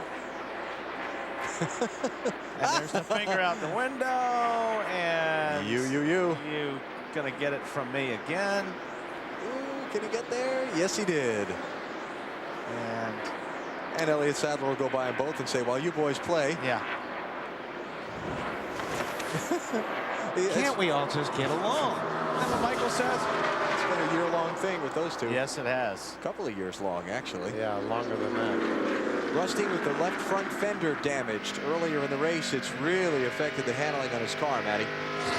Well, all they really told him, Alan, was good recovery. Just get back into your rhythm. You better hurry because he's not far, about 3 or 4 seconds, 5 seconds from being lapped. Yeah, not even that, really. Yeah, I guess you're right, Ben. See, Tony Stewart got by Rusty. Those two running 21st and 22nd now. Greg Biffle has fallen back to 23rd. Marty tells us from pit road that things are not all well under the hood of the 44 car. That's too bad. He was running as high as 3rd earlier in the race. Speaking of not well under the hood, how about the 8 car, Bill? Boy, this has really become a battle for these guys. Junior hoping the car stays together, not able to pick up much space on the track. Racing there with a 21 as you look forward from Elliott Sadler's car. But Junior never loses his sense of humor, and this was his radio transmission just a few laps ago. Ain't nobody give me a pepperoni pizza right now, could they? No, I don't see none right now. I'd get one for you. No, I really don't know if they serve that pizza down here, but we go check. Well, I don't have much time for the store closed. Hurry. Now, I can tell you that he's not really looking for a pepperoni pizza, but these drivers and these teams know other crews listen to their radio transmissions. That's actually a coded message from driver to crew chief and then acknowledged by the crew chief back to the driver. I understand what you want. So how about that?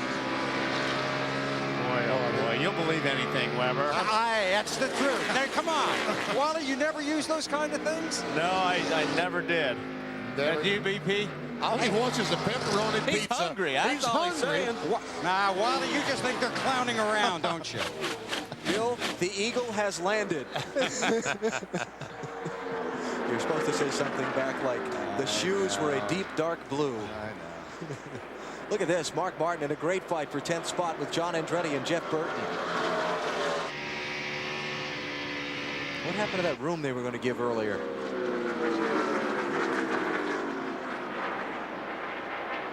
He just did. Yeah, he just did. Mark Martin goes into 10th. And Mike Wallace in that 14 car is 9th. Good run for Mike. Terrific run for Mike. And a pretty good chunk ahead of Mark Martin before he can catch up to Mike and challenge him for that spot. Coming up on 300 miles here, let's check the Napa Field summary. Drivers who've led today. Joe Nemechek has led 90 of the 181 laps we've completed. Earnhardt Jr. 46, Jimmy Johnson 27, Kurt Busch 17. 3 caution flags. Those came back at lap 3 when Dave Blaney crashed in turn 1.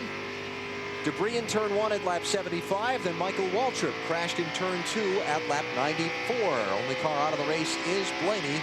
Otherwise, 42 of the 43 starters still running. Not going very well right now for Tony Stewart, Bill. Absolutely correct, Alan. It has really become a battle.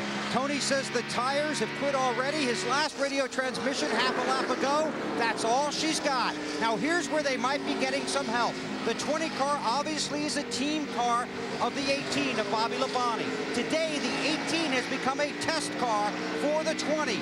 On this current run, Bobby Labonte is trying a different air pressure than they tried in the 20 car. The 18 has been going forward, as you see Bobby on the track. The 20 has been dropping back. They just sent a note from Jimmy Makar in his last race as crew chief for Bobby Labonte down to Greg Zipadelli with the information of that tire pressure change that's on the 18, so that the 20, if they want, can try it on their next stop. But looking at our monitor, Bill, they're running about the same speed. Talking about 18 car of Labonte and the 20 of Tony Stewart. But it might have picked Labonte's car up from the speed he had been running previously. Well, you saw his last lap time was a little faster than that of the leader, so he's running well. Of course, Tony's was a little bit faster than the leader too. Leaders in traffic, I'm sure of that. Joe Nemechek's advantage on Jimmy Spencer has dwindled to 1/2 of a second as they work some lap traffic. Here comes Jimmy. Boy, wouldn't that be something? Your last ride in a car you're being booted from when you thought you were driving that car next year, and maybe he wins the race. I don't know. He's got to worry about the 88 car, but here comes DJ, and this UPS car, the brown truck, is pretty doggone fast today. He goes by Spencer. So Dale Jarrett delivers to the runner-up position and will try and get Joe Nemechek for the lead as quickly as he can. 83 laps to go. In the Ford 400 at Homestead, Tony Stewart hanging on to his championship lead, but Mark Martin trying to put some moves on.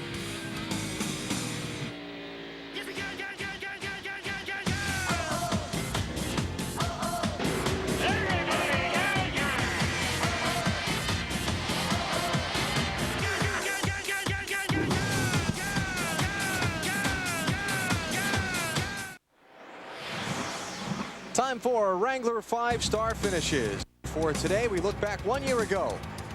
Bill Elliott winning the Pennzoil Freedom 400 started on the pole that it looked like Tony Stewart was going to win the race until a late mistake coming to pit road got Elliott back in position, and Bill made the most of it from there to log his first win since 1994. For more on Wrangler 5-star finishes, log on to NASCAR.com. Today's leaders, Joe Nemechek out in front by 0.8 of a second on Dale Jarrett with 78 laps to go in the Ford 400.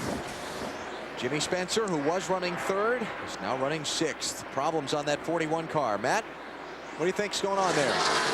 Well, Alan, a few laps ago, Jimmy came on the radio and said, guys, I think I may have a tire down. The car has just gone from loose to bad loose to wicked loose. The guys are on the wall, ready to pit the car if Jimmy needs to come earlier than his scheduled stop.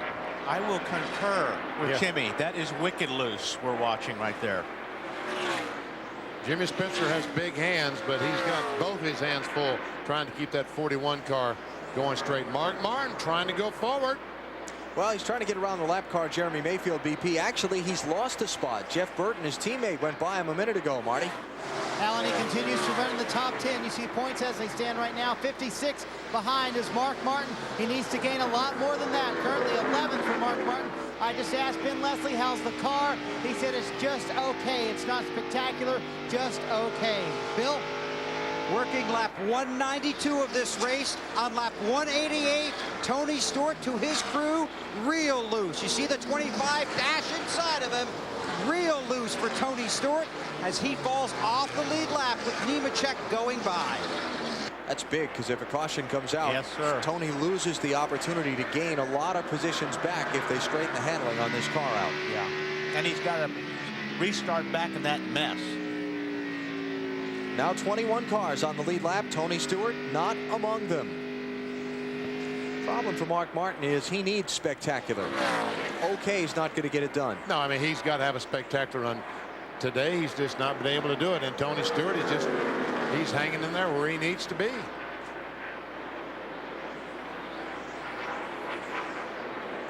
Tony Stewart needs to finish 22nd or better if Mark Martin wins the race. Right now, Mark's only running 11th, and Tony is running in 22nd place. Yeah, Tony's car just looks awful right now. 32, Ricky Craven, couple of laps down. He's in 29th spot. Dale Jarrett is the second place car, the UPS machine, trying to make the pass. Look at that. Both those cars go by Tony Stewart. Jimmy Johnson. See Jack Sprague back on the racetrack. Did he spend some time in the pits? No. Well, he made an unscheduled stop early, I guess, is what I was thinking of. Michael Waltrip's back on the track after some time behind the wall. Mikey 56 laps down in 42nd place. Involved in a crash at lap number 94 over in turn 2. And had some rather direct comments about the track conditions they're racing under today. Listen to the accelerator. Just can sound like he's a quarter throttle. Yeah. As he tries to. He goes in and then he backs off it. Oh, big crash, turn 1. Jimmy Spencer. Well, it finally got real loose. Get out of there, it's on fire, buddy. I don't know what happened, it just blew up, I guess, going in. Caution is out. And Spencer wiggling out of that car, and it's good to see. Did Stewart get a lap back there? No. Tony did not get his lap back. It's on fire, buddy. Get out. I see him getting out on TV. He's okay, he's getting out. Good to see that Jimmy's okay. Well, that thing was terrible loose. He was right. We've been watching that. He's had his hands full. We don't know. So you know, he wondered if he had a tire going down. Something happened where he crashed is very early in the corner. You can see the marks on the wall if you look back. Yeah. He crashed very early in the corner, so something happened to that car. Something mechanical, definitely. See that? Look at that.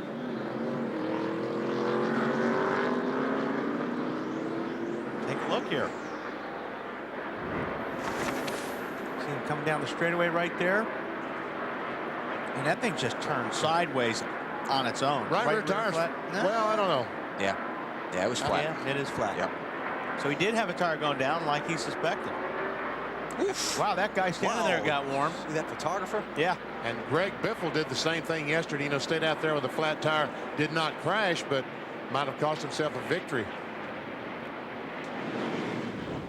All right, here come all of the leaders onto pit road. Dave? Track bar down again, still loose, 4 tires. Matt Kenseth, this run when they go back out will be 4 laps longer than the last run they made. Marty? Mark Martin says the car still feels just a little bit loose to me. One turn into the left rear for Mark. That should tighten him up just a bit. 4 tires, Matt. Nemechek was going to make his last stop at lap 210. He asked Peter Suspenzo, can we go the distance from here? He said no. 4-tire change, no adjustments for Joe Nemechek. Bill. Right side tires are already on for Dale Jarrett. Lefts are on. He's got fuel. He's on his way. And he's going to beat Joe Nemechek out. Yes, he is. Way to go, guys. But you know what, guys? Believe it or not, we're in that fuel situation. I wish we were not going to say that. Some cars might be able to make it from here the rest of the way. And how about Tony Stewart? We talked about how big a moment it was when Joe Nemechek put him a lap down at lap 192. This is not where he wants to be.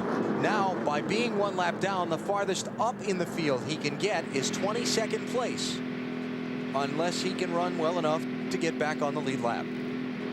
Well, these guys should get him out first. Yeah. You know, so he'll have a shot at getting that lap back if his guys can get him off pit lane first here.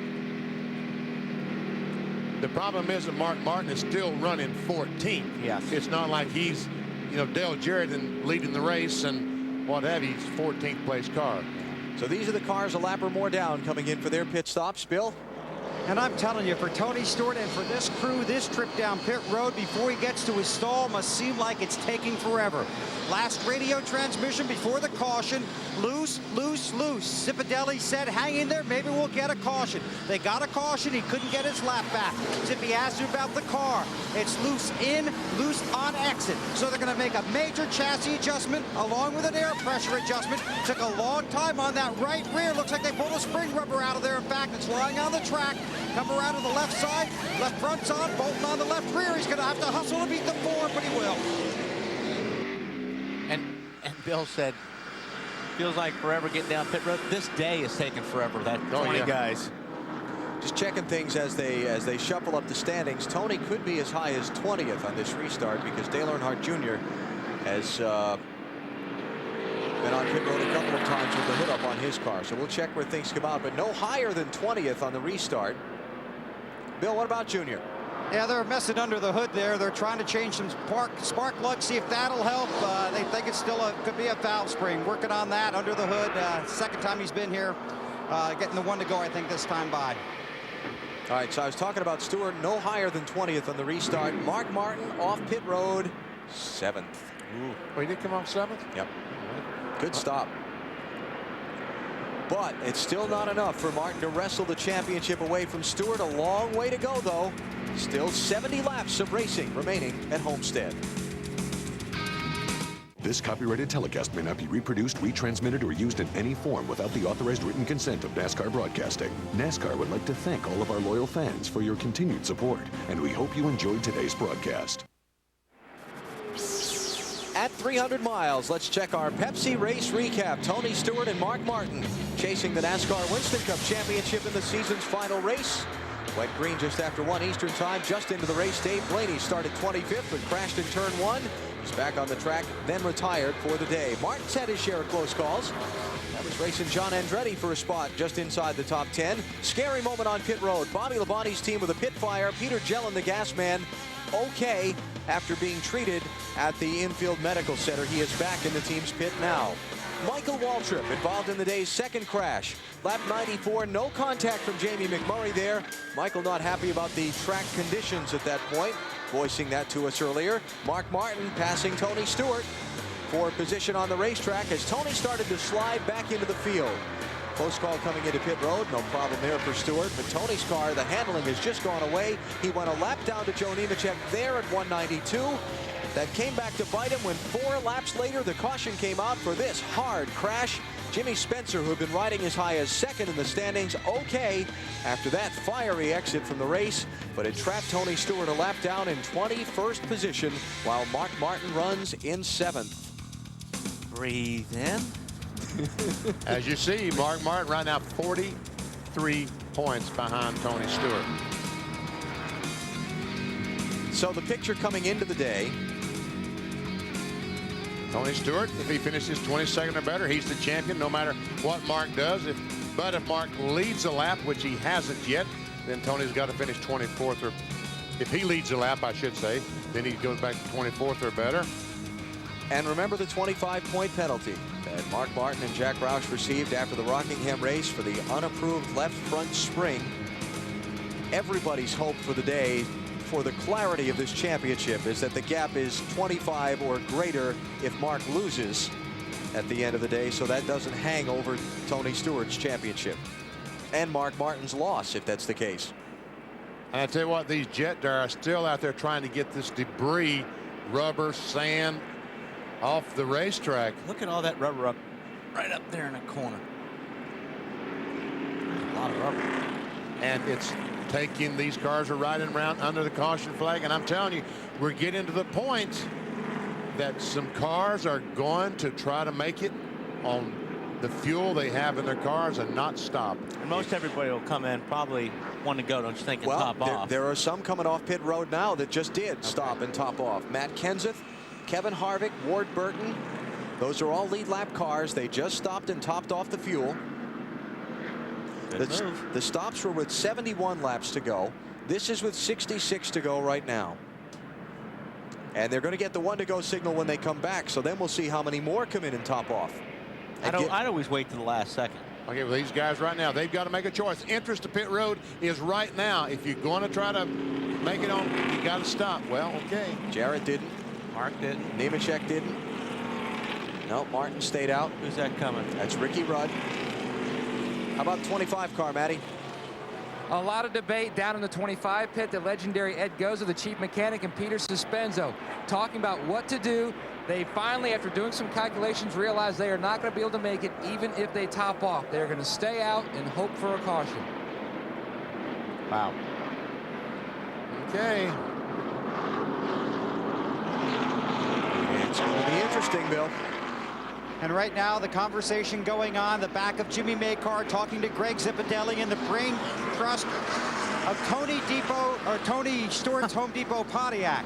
Basically, what you've got here is the experience of Maycar relating what he's been through in his career in these certain situations and what Zipadelli's plan is and any way they can help the 20 without hindering the competition. That's key. As far as fuel mileage is concerned, 2 laps short for the 20 car. 2 laps short. Ouch. So Stewart, as the first car 1 lap down, is going to get to line up to the inside of leader Dale Jarrett and try and get his lap back here in the first go after the restart. How about the 6 car, Marty? Oh, and it is the same story for Mark Martin as they now wave off the caution. They'll get 1 more lap. Ben Leslie will have 1 more chance to rethink this. They were going to come down pit road and top off the fuel. They decided against that because they were giving up too much track position. Let's take a break before they go back under green. They have waved off the restart. We're back at Homestead in a minute. Back under green at Homestead. Tony Stewart trying to get a lap back from Dale Jarrett. And Jarrett got up high going down in turn 1. We've seen cars several times. When they make that high entry, the car slides up the hill, the 10 car. And now Jarrett weaving his car back and forth, trying to get that debris off his tires. Well, as you guys said at the top of the broadcast, people don't want to be messing with the championship contenders today and take a chance on being the one to take them out. And I said during break here, we were talking about, I bet that 88 doesn't run the 20s real hard down into turn 1 on this restart. Now the question is, how effective are the adjustments that Greg Zipadelli made to Tony Stewart's car? Can he stay in front of Dale Jarrett as things settle out and they start to put some laps on? Probably he's not too long. I think Dale Jarrett will probably catch Tony. Like you said, if they didn't make a big improvement on the car, he's going to catch him in 5 or 6 laps. But maybe they made the right call. Johnny Benson also through Jarrett, tail end of the lead lap, so that's a bumper car for Tony Stewart. And of course, Tony's best hope now is for a quick caution. Stewart 21st, Benson 22nd. Last car on the lead lap, that's Johnny in the 10, just in front of Dale Jarrett, the leader, in the 88. And in this business, when you have a caution flag and bunch all these cars up, a lot of times it brings out another caution flag. Here comes Nemechek closing on the back bumper of the 88 Dale Jarrett. So Jarrett's going to have to get around these guys. Mark Martin running 6th after the restart with, by the way, 2 Roush Racing teammates ahead of him in the standings. Kurt Busch running 3rd, Jeff Burton running 5th. Might there be team orders if this thing winds down this way into the closing laps? Jimmy Spencer's with Dave Burns. And he's out of the infield care center. Jimmy, how are you and what happened? Just it blew right with a tire, but I mean, I had a good car. I'm fine, you know, just normal deal. Just thank NASCAR, you know, I can't say enough about it. They harp on me all the time about the restraints and everything they do to these cars, and I tip my hat to them. I have to thank them for it. Dr. Melvin and all those guys, and so many of them. But anyway, the target car was running good. It got up to Joe, felt like I had him. I felt like, man, this is me. I got him, and I got real loose. And then Dale Jarrett got underneath me. Then some other guys, and it just got really, really free, and just blew out going into 1. You know, we were like 8 laps from a pit stop, so. You know, you just say, well, let's stay out to try and keep the car on the lead lap. You know, not get out of sequence and we go on 1 more stop. It didn't work out for us. But, you know, I love my guys. I've had a tough year, and I think they did. I'm looking forward to next year, and I hope that Chip and his guys will get a good driver, and they're looking forward to next year, too. And I just want to tell you, I love everybody. Have a good Christmas. Thanksgiving's coming. And remember that the good Lord sent his son down here. And that's what we're all got to celebrate on Christmas Day. All right, Jimmy, good luck getting that next ride. Bill? Dave, Dale Jarrett in a battle with Joe Nemechek at the front of this field. Nemechek looking to the inside. Going to try and make the move. Jarrett going to try and hold him off. Before that last restart, Dale Jarrett wanted to make sure he knew exactly what the situation was in the championship standings. He asked his crew. Crew Chief Todd Parrott told him what the standings were in the championship as Nemechek takes another look that Mark was 6th and that Tony was currently 21st. He said, just do what you have to do to race for the win. But he also said the 88 had already gotten their championship right now. Clean air up front. Matt? Bill, we saw fuel or lack of it decide the Busch Series race on Saturday. Right now, the 25 car, Joe Nemechek of making on fuel. His teammate, Jimmy Johnson, running back in fourth. If they get the best fuel mileage on this run, like they've gotten all day, they are a quarter of a lap short. It'll coast a quarter of a lap. Yeah. Not very fast, but it sure beats going down pit road. Yes, sir. So Dale Jarrett, Joe Nemechek continuing to race for the lead. Mark Martin running in 6th. Tony Stewart running 21st. Now, because the bonus points for leading the most laps have been locked up today by Joe Nemechek, Tony now needs to finish 24th or better to win the championship, even if Mark winds up in victory lane. And he's 21st right now. There it is. If Mark finishes 6th as he runs, Tony needs to finish 34th or better. The 34th place car is 3 laps down right now, and Tony Stewart is on the tail end of the lead lap, so he'd have to have a problem. Flat tires, something like that, to fall back that far. And all of a sudden, if Tony Stewart's car, something happens to it like happened to Jimmy Spencer's, he'll be on pit road quickly, changing 4 tires, making sure.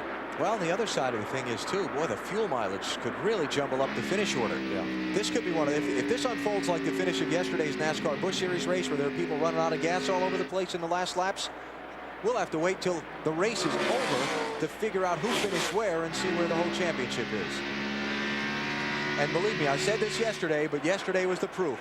This is not over until the checkered flag waves. Anything can happen. Still, Nemechek pressuring Dale Jarrett for the lead.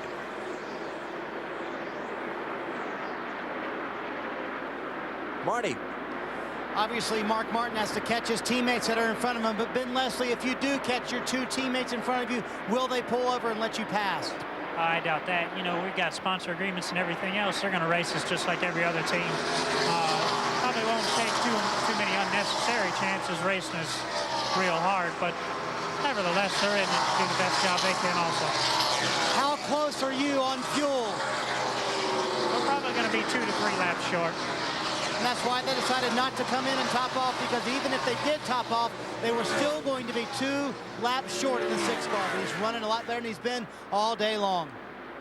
And a couple of guys right behind Mark Martin closing up on him, about to take some spots away. Mike Wallace in that 14 Conseco car is back in the 7th position. Has caught Mark Martin and appears to be a little bit faster. So does Elliott Sadler, the 21 car, behind Mike Wallace. Elliott Sadler, his last drive for the Wood brothers. He goes to drive for Robert Yates Racing next year. Mike Wallace really doesn't know what next year holds for him. Will he be in that 14 car? Will he not? Who knows? He doesn't. I tell you, the question about the teammates and Mark Martin, he's got to catch him first. He's fallen 4 seconds behind Jeff Burton. Jeff running in 5th, and Mark is 4, almost 5 seconds behind the next position in front of him. And right now, those other cars are outrunning Mark about a ½ second a lap. I think Mark's car is pretty good after a while, but it seems like it takes 25 or 30 laps to get it going. Still, Nemechek closes on Dale Jarrett in the center of the corner, but then Dale gets up off the turns fast enough to keep him behind. Well, Joe's trying to get him on the inside, and there's not much room left on the inside. As you can see, Joe tries to take a peek down on the bottom. Oh, it might be some room this time. Oh, it wasn't. Like Alan said, 88 gets off the corner a little bit better. And right behind these guys is Kurt Busch. I haven't seen him in a while, huh? No. And there's Jimmy Johnson, Jeff Burton. Check it out, Jeff Burton, that time the 99 car had the fastest time of the top 10 cars. Kurt Busch led this race from lap 58 to 62, then again from 161 to 162 during a cycle of green flag pit stops, but despite winning the Bud pole for this race, has not been one of the dominant factors.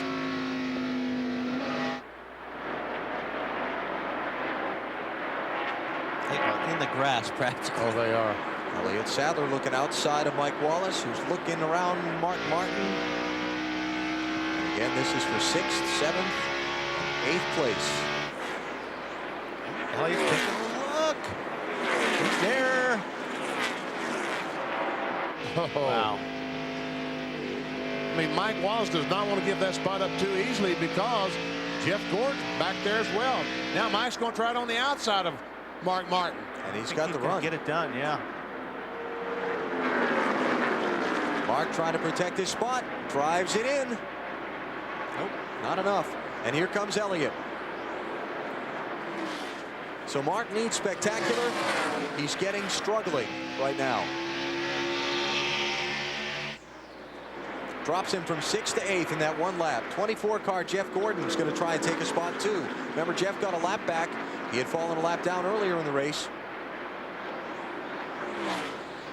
24 car rider got his lap back at the lap 94 caution when Michael Waltrip hit the wall in turn 2. Well, Kurt Busch, you see, now is back in the 3rd position, 13 points ahead of Jimmy Johnson. What about the 24 car, Dave? BP, they stayed out. They did not come in and top off. And Robbie Lewis, the crew chief, radioed into Jeff. I think we might be okay. Go ahead and save the fuel whenever you can. About 15 green on your tires, 1-5. I couldn't make out what Ben Lester said that time. I can't either.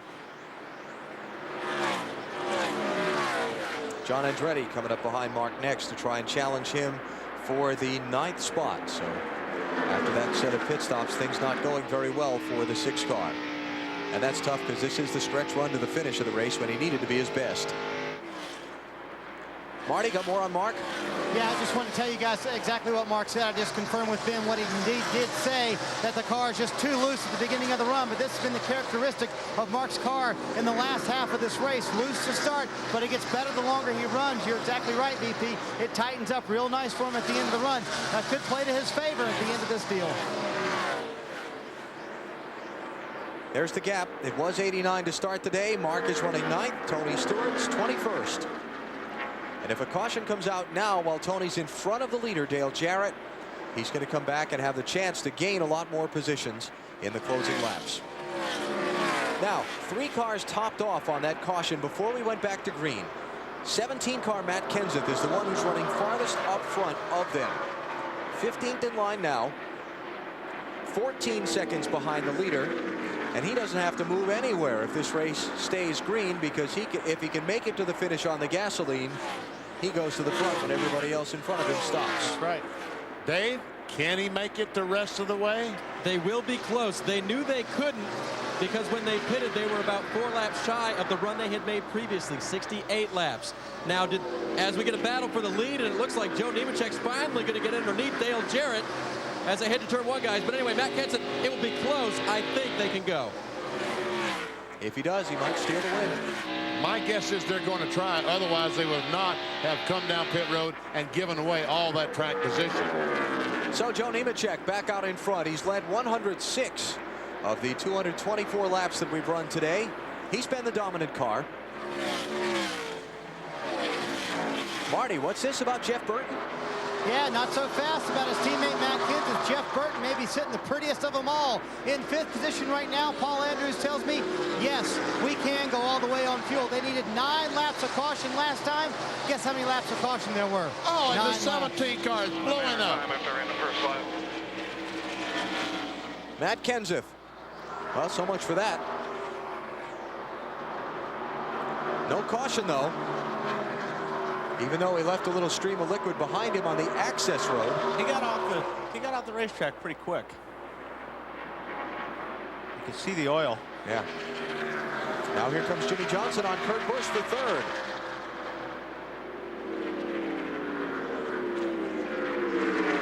Not quite. Bill. Tony Stewart on the radio in his car saying there is oil all over the racetrack where the 17 car erupted, trying to get NASCAR's attention through the official working their pit. Now the spotter also saying they can see oil on the racetrack. Zipadelli standing up, but Tony on the radio saying there's oil on the racetrack, which obviously you would expect him to say. Yeah, exactly. Marty. And you can imagine that sent panic through Mark Martin's pits. Jeff Paxson, one of the head engine builders for Roush Racing, went back immediately, ran to see what happened to the 17 car. Harry McMullen is another head engine builder for Roush Racing, sits on top of the toolbox at Mark Martin's pit, staring at the 17 car, wondering what happened and if it might happen to the 6th. I am monitoring NASCAR's race control channel. They're checking with their spotters out in turn 3 and 4, and they're saying the track looks clean. Yeah, they're not. Oh, wait, caution. Caution's out. They've just put the caution out for oil in turn 3. Oil in turn 3. So Tony Stewart does get that lap back, as does Johnny Benson. I wonder how many guys that didn't have to stop for fuel saw that oil. Not many. Most of them. Dave? Matt Kenseth is here. Matt, from what you heard or felt, do you know what top engine, bottom of the engine? It blew up. I don't know, broke a piston or something. So it's a shame. We had didn't have the fastest car today, but we had the fuel mileage figured out where I think we would have had a shot at the win at the end of this race. We were ahead of everybody else who could have made it, I think. So, you know, it's real disappointing today. We needed to make it to the end. We needed to try to move up in a points position if we could. We ran a little bit more gear than was probably against our best judgment, but that's the place the motors make the power, and that's the gear they want us to run, and just today it didn't last. Do you think Mark ran a lesser gear, better on the motor, Mark Martin? No, he's got more than me, so we'll see if he makes it. Wow, keep an eye out for that, guys. Yeah, because he's on the rev limiter just about every lap getting into turn 3, so we knew he was running a lot of gear. Okay, take the fuel mileage to the finish out of the equation. Put Tony Stewart back on the lead lap along with Johnny Benson. And here we go head-to-head on pit road for track position with 40 laps to go. Do we get any two-tire stops? Marty. Alan, pit stops that could play a critical role in the race for the Winston Cup Championship for 2002. Mark Martin said we have to tighten this thing up. It is way too loose. They're going to take out 2 rounds out of the right rear wedge. He said it is way too loose right now. Who made the call for that wedge adjustment? 43-year-old Mark Martin, and 2 tires. They're going for the win, Matt. Marty, Joe Nemechek came on the radio on the access road. He says, guys, you know what I want to do. Peter Suspendel said, yep, 2 tires. No changes for the 25, Bill. Big cheer in the pit of Tony Stewart when the caution came out. They told him, wait a day, guy. What do you want to make the car better? You give me more fight, I'll make the car turn. Wedge, track bar, small air pressure adjustment, take the tearaway off the windshield, around to the left side now, left side's bolted on. This could be Tony Stewart's run to a Winston Cup. Most all of the leaders took 2 tires. Dale Jarrett got 4. He's going to fall way back in the pack. Tony Stewart got 4. Well, he had no choice but to put on 4 because he's not trying to win the battle. He's trying to win the war. Just about all of the leaders got just right side tires, including Mark Martin, Jimmy Johnson, Kurt Busch, Joe Nemechek, I said Johnson already. So Tony Stewart gets a big break with the caution flag for oil for Matt Kenseth's car, and it gets him back on the lead lap. If your last car on lead lap or close to it, wouldn't you put 4 on? Well, you would think so. Who you talk about? Well, I mean, where is that going to put the 20 car? He put on 4, didn't he? He put on 4. Oh, I thought they just did 2. No, he put on 4. No, he got 4. But a lot of these other guys in front of him didn't. Where does Dale Jarrett come out? Dale Jarrett comes out 15th. Leaders Ryan Newman did not pit under the caution. Dale Jarrett, by going for the 4 tires, loses track position.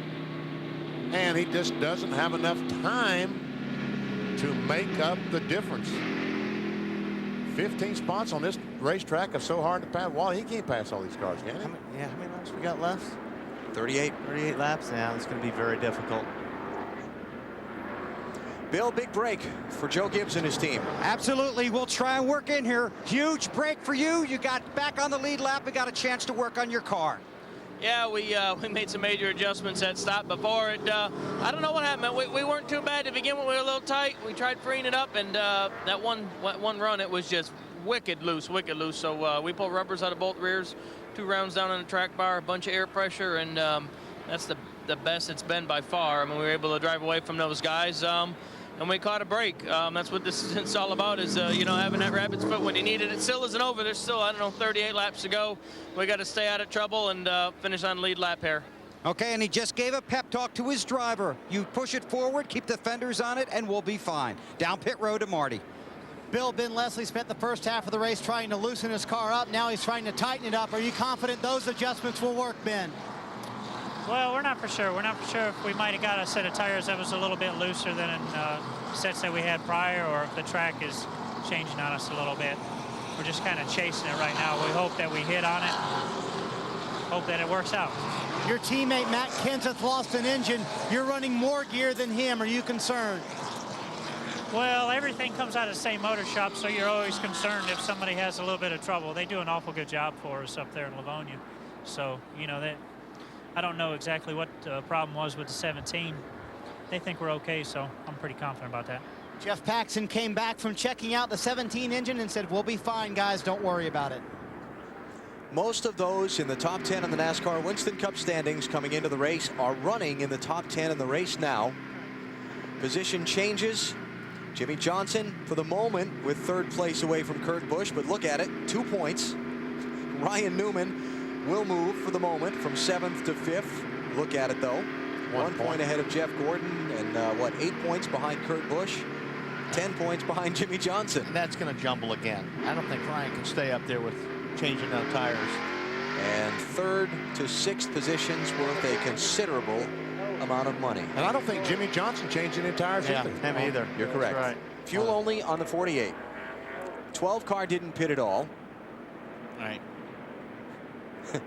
And the guy with 4 tires is Dale Jarrett back in 15th. 15th with a bunch of slower cars on the inside now, so that makes him 30th. 1 lap to go is the signal. We are just over 50 miles to go in the NASCAR Winston Cup season. Mark Martin running 6th now, if that's where he finishes. Tony's got to finish 34th. He's running 20th now. Matt, how about no tires on the 48? Well, there was a big debate down here, Alan. Big debate, Chad Canals. You wanted tires, the driver didn't. Yeah, well, we've had pretty good success, you know, late in the races, sometimes taking 2 or maybe not taking any. And, you know, Jimmy said, I don't think we need it. And I said, well, I think we do. And we decided that we wouldn't take any tires. And I told Jimmy I think I was about to go get sick. So we'll see what happens. You know, the 97 car's been real fast. I think he took 2 tires there. But regardless, it's been a great day for the Lowe's Chevrolet. These guys worked their hearts out. We changed everything on the race car. Upper control arms, lower control arms, everything. And, you know, this car's been real fast all day, so we'll just have to see how it plays out. Remember, they've won before taking the no-tire strategy, Bill. Matt, there was a similar discussion between Dale Jarrett and his crew chief, Todd Parrott. Dale speculated about taking 2 tires, but Todd wanted him to take 4. So they took 4, but that wasn't their only problem. They blew the piston out of the jack in the middle of the pit stop, and that added to their time on pit road. So 4 tires and a busted jack, a costly pit stop for the 88. Yes, it is. So it was just not the 2 tires. It was other problems that got him all the way back to 15th. Or, as you said, Wally, 30th. Yeah. 30th, yeah. They waved off the restart. Now we get the 1 to go signal again. So they'll come up with the double up formation. The cars are a lap or more down to the inside of the racetrack, closest to the grass. Headed up by 22nd place, Jeff Green, the first car, 1 lap down.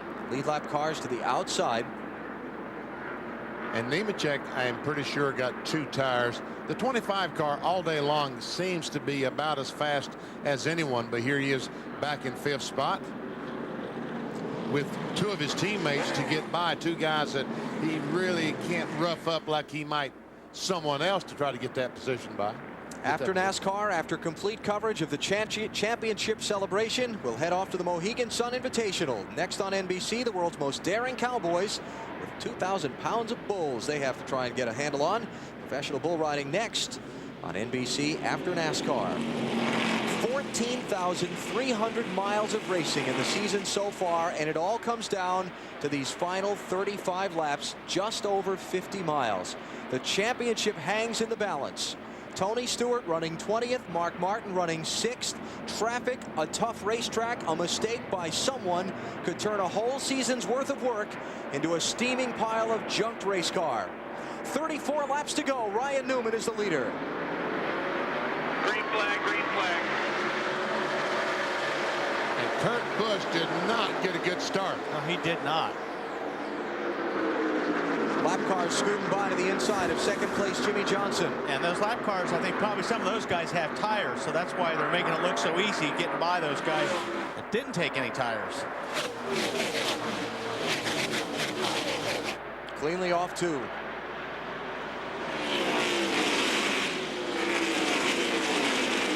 That dustage you saw when the 12 car went by was oil dry. Oh, Jimmy Johnson with the wiggle when he tried to get under Jeff Green.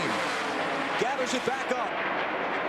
97 is Kurt Busch. He's the other car on the lead lap. Trying to get second spot away. Things are getting tense. I think Jimmy Johnson's wishing he took some tires right now. I think he is too, because he and Busch are side by side. And looks like Busch is going to get the spot.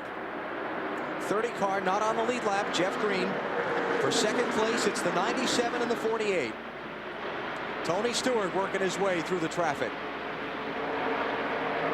He's picked up a couple of spots since the restart. He's up to 18th. 28 car of Ricky Rudd is the next one. If he passes him, he'll get 17th. He's 3 wide, Tony. 3 wide. Somebody hit the brakes. Oh! Close. Fortunately, I think both of them hit the brakes. Ricky Rudd and Tony Stewart. You know, Joe Gibbs, and contact in front of him, parts flying. And that makes Tony Stewart more nervous than anything is when... Trouble in the corner. John Andretti loses an engine. Is there oil on the track? Does the 20 make it through? Yep, 20's on the bottom of the racetrack. There is oil on the track. You saw Robbie Gordon spin. Stewart's going to get through and come back to the caution. I was just saying, that's the last thing you want to see at your windshield is somebody having trouble in front of you. Wow.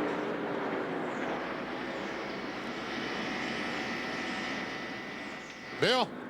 Tony Stewart to his crew, I can see perfectly, no problem. So he has no oil on the windshield, doesn't have to make a pit stop to clean the windshield. Oh yeah, beautiful. Don't run into the back of somebody under caution. Sometimes that's a concern when someone blows in front of you, all that oil comes back and covers the windshields. Several cars behind him. So there was oil on the track from Andretti's engine. They're going to stop and clean that up. They're going to wrap this caution all back that up. oil coming out from underneath that car. That thing blew up big. Big time. Mark Martin in front of all that on the racetrack when Andretti had his problem. That's too bad for John. He was on the lead lap having a good run. Moves Tony Stewart up to 15th, another spot. Guys, put some oil dry down, and that stuff will be running on the bottom of the racetrack. You know, I was just thinking, and Bill, you're down there watching the championship team. You can tell me, but I was just thinking how nervous Joe Gibbs and Greg Zipadelli must be watching all this mayhem in front of their driver on that restart.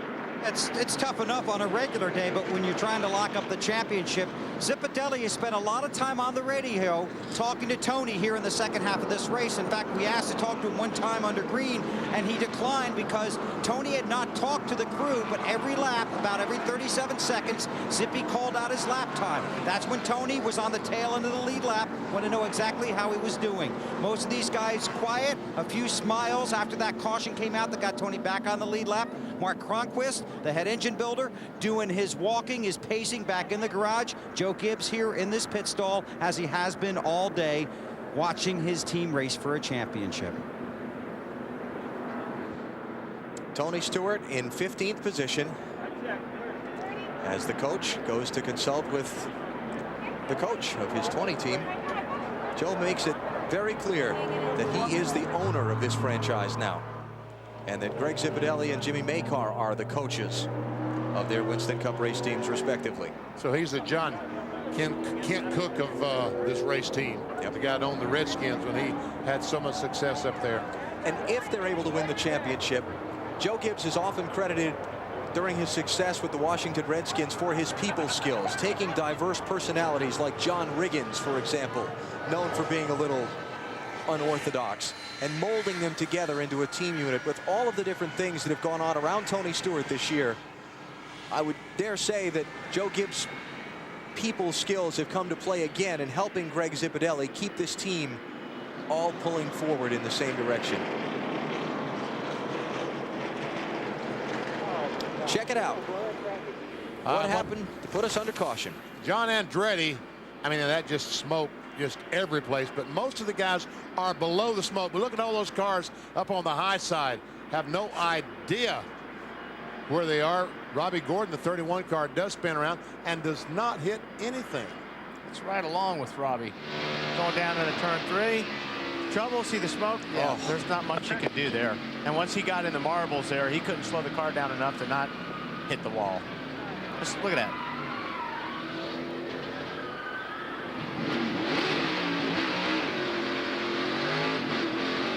Watch on board with Tony Stewart when he goes in the corner, but you can see he's down below all the smoke. He can see the racetrack.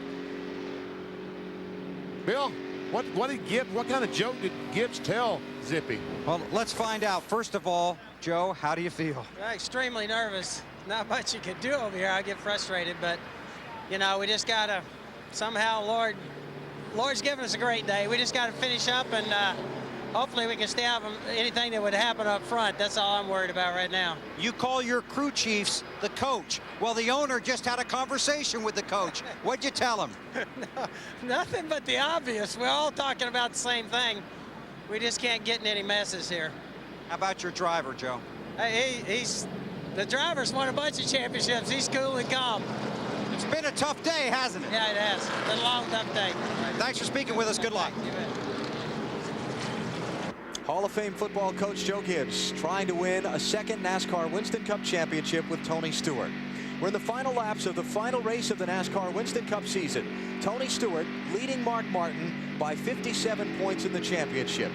He led him by 89 starting the day, but he's running close enough to him in the race now to lock up the title as they run at this point. You see things extremely close from 3rd through 7th positions in the standings. 3rd through 7th, the difference of a $500,000 payout in the season-ending championship money, depending on how things end today. 28 laps to go, under caution. Mark Martin running 6th. Jack Roush's championship opportunity maybe slipping away, Marty. Time is running out for Jack Roush and Mark Martin to win the championship. Mark, these guys have done a great job all day, Jack. Can you do enough to win this thing, though? No, I don't think so. I didn't go into the race figuring we could win unless Tony had a problem, and I wasn't wishing him a problem. They've had a better program all year because they've got more points than we have, notwithstanding the issue about the spring. You know, they've done a great job, and they should win. I hope they don't have any problem. I hope they can win. All right, and a little bit of a disagreement with his corporate teammate, Elliott Sadler, right behind him in the 7th position. Elliott felt like Mark was holding him up. Mark's point is, hey, it takes a while for my car to come in. Give me a break, give me some time, and if you want to race me for the pass, go ahead and do that. Mark running in 6th position. If that's where he finishes today, 34th or better gets Tony the title, and Tony's running 15th now. But again, we all know, like John Andretti's engine just blew up.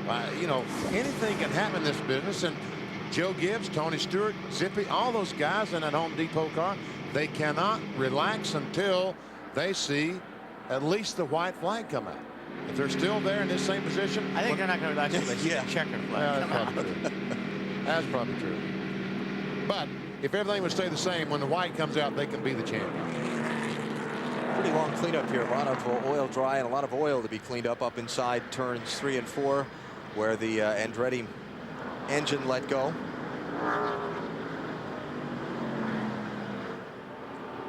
There you see. Lots of kitty litter. And they've got to be, they need to get that kitty litter off the racetrack. They need to take shovels and get that off, because these guys are not going to pit, and those tires are going to pick this stuff up. When they get down to turn 1, no grip whatsoever. And by the way, it's not actually kitty litter. It's a compound called oil dry that they use to absorb the oil there. It's basically the same thing. It's nicknamed kitty litter, yep. And still they work as the field parades by under caution. Tonight, American Dreams, it's the decade that changed the nation. It's about to hit one family. American Dreams tonight at 8/7 Central on NBC. Curious where that leads. Is that about the 50s? American 60s. 60s. I grew up as a teenager in the 50s. What a wonderful time. Of course, I guess everyone can say that about their decade, but oh, it was so special back in the 50s. Great music and those nice cars. Speaking of nice cars, how about that pace car, huh? That's a nice car. Yeah, there you go. That's a Mustang Mach 1. Ford is building a limited edition of them for this coming year. I think for you mentioning it, they should give Alan one. Oh, yeah, of course. Oh, boy. What color do you want, Alan? That looks pretty good to me right there. Only making 6,500 of them. Think they'll have any trouble selling them? No, I don't think so. Well, for Mark Martin, he's really at a point, as you heard Jack Roush say, where he can only, I mean, you don't wish any bad luck on anybody, but he needs some help. But they just have to, I mean, they're doing what they have to do, and that's just run as hard as they can today, and then when it's all said and done, and see where the smoke clears. That's all they can do. Try to run as hard as they can, get the best position they can, and as you said, see what happens. Tony Stewart, he just needs to do what he's doing. Just run around there, maintain, try to stay away from trouble, and he'll end up being the champion. One victory. Go ahead. I was just going to say, I guarantee you, Tony's a lot more nervous right now than Mark Martin is.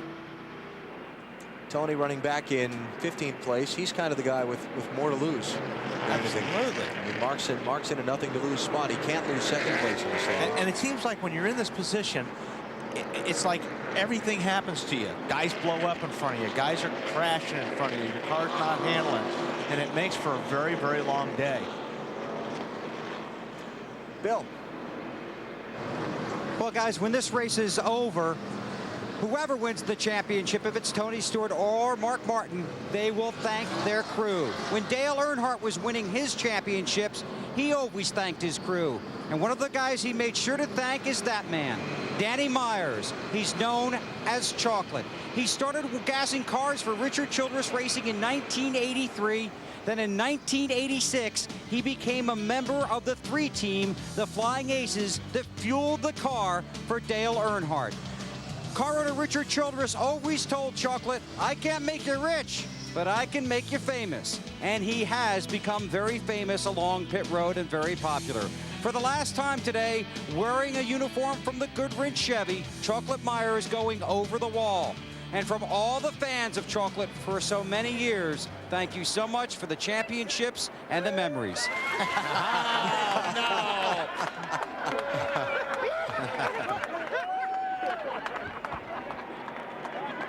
He's been around Richard Childress Racing since there was a Richard Childress Racing.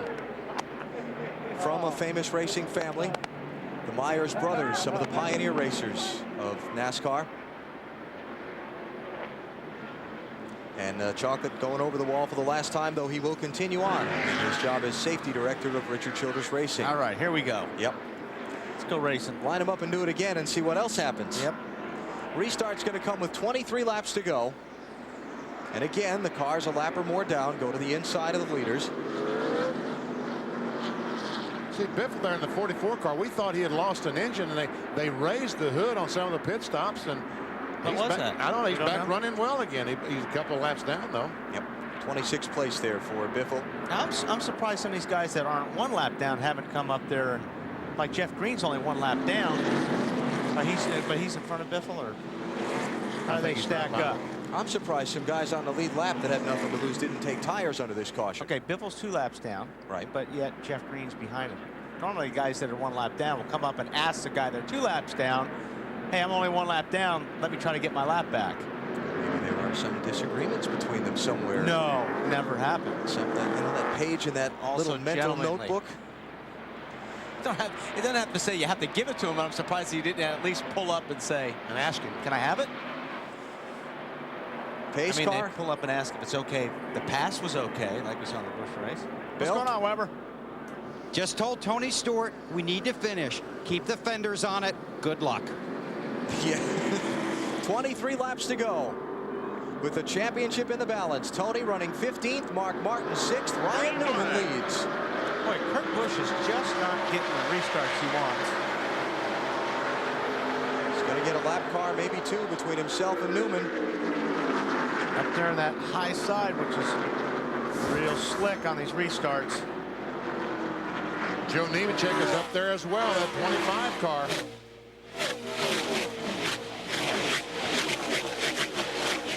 And Tony Stewart back in the traffic. There's Nemechek inside of Jeff Gordon. That's 4th place. They are stacked up back there.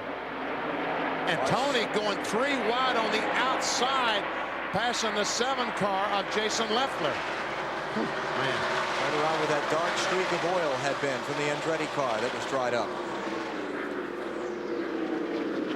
Stewart working on Ricky Rudd for 15th place. He did lose that spot to Rudd in that shuffle. He's back to 16. Listen to that. You just can't get on that throttle, can they, Benny? No, they sure can't. Now the 3 wide, Tony, easy. Okay. Man. Okay, now you can go on the inside and try to get by the 28 car. This would be drive defensively mode here for Tony. Sun looks like it's got a pretty good glare in the windshield.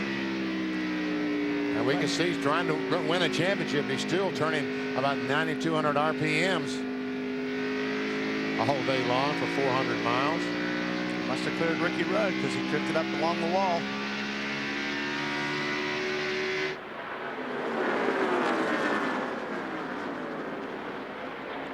So there's Tony having cleared Ricky Rudd, settling in back 15th in line. Next car ahead of him for a position will be the 22 of Ward Burton. 2 cars in front of him there are lap machines he's not racing with. The 4 of Skinner, the 45 of Kyle Petty. And those cars aren't racing for a spot either. Mark Martin getting by the lap car of Kenny Wallace, still running in 6th place. He's about a half a second from catching Jeff Gordon for 5th. There's Jeff in the 24. Remember, the 48 car of Jimmy Johnson took no tires on that last car, on the last pit stop.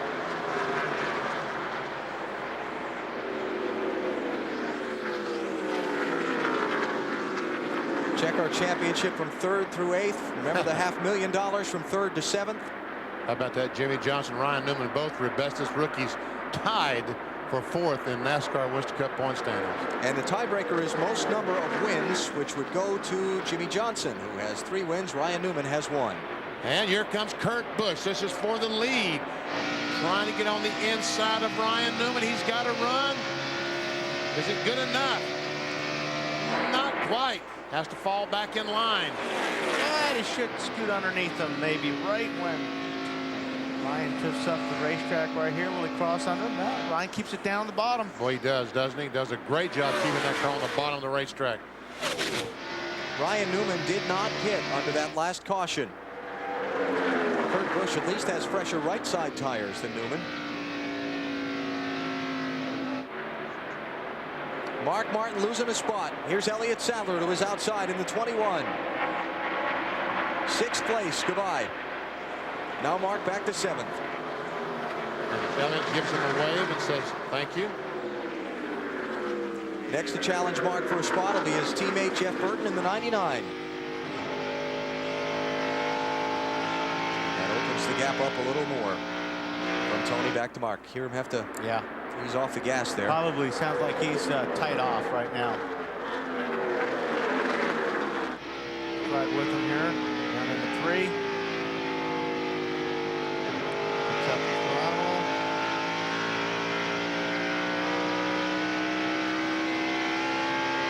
He must have somebody on the outside of him. He's up along the wall. There you go.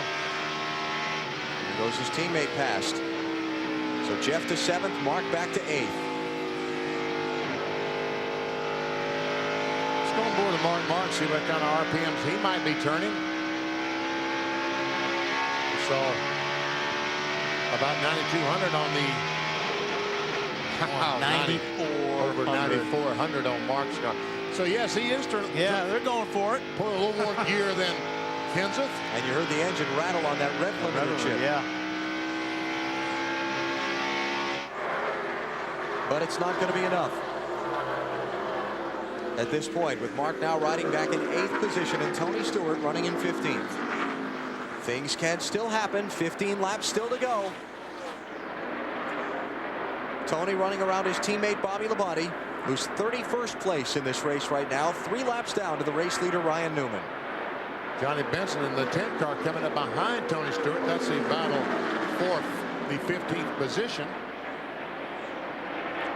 While we're watching this and keeping an eye on the championship, nothing has changed up front. Kurt Busch is still stalking Ryan Newman, but he has not found a way around him. Wow, Tony had a nice little wiggle there, didn't he? Yeah, Johnny got through 3 and 4 a lot better than the 20 car that time. Right in the center.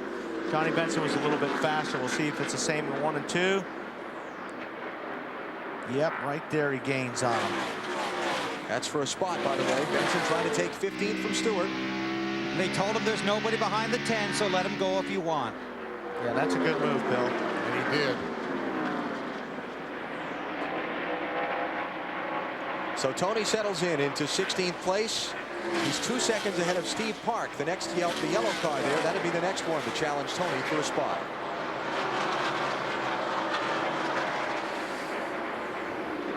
Up front for the lead, Kurt Busch finally with the fender outside of Newman. Ryan slams the door. Jeff Green. He's got a left front tire down, looks like. No, maybe not. I think they lost the engine. Yeah. You know, it might be. I guess it was an engine, but he was right up against the wall. I think when the smoke came out the exhaust pipes, it kind of. Yeah. So these guys turning all that RPM today is John Andretti has lost an engine here lately. The 30 car probably lost. Yes, the 30 car has taken his car directly to the garage. So confirmation from pit road. It was the engine on the 30 car. Jeff Green's season is over. And right behind these 2 cars, now the 97 car right now is a little bit faster than the 12. But the fastest car of all might be Nemechek. Yes, sir. So Kurt Busch wants to get by as quick as he can.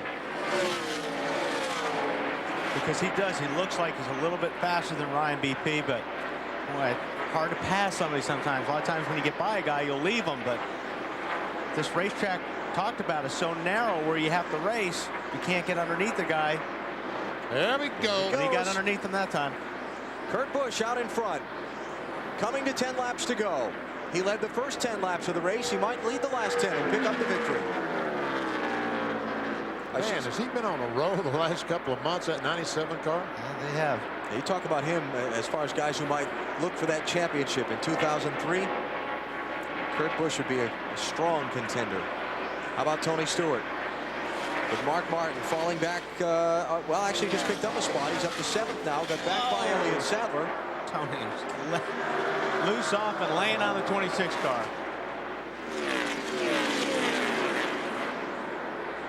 Now here comes Nemechek, the 25 car. This is what Kurt Busch does not want to see. Yeah, what he wanted to see was them racing side by side, though, because he's gotten away pretty quickly. Got a pretty good lead. It's probably going to be about a 1.5 seconds, but I don't know. There might not be enough time. Nemechek might still run him down. Well, we'll take a look. We'll get there. Both in clean racetrack now, so we'll see what they're running this next lap when they complete it. They better get going. Now, if he's 0.2 of a second faster, Joe is, he'll catch him.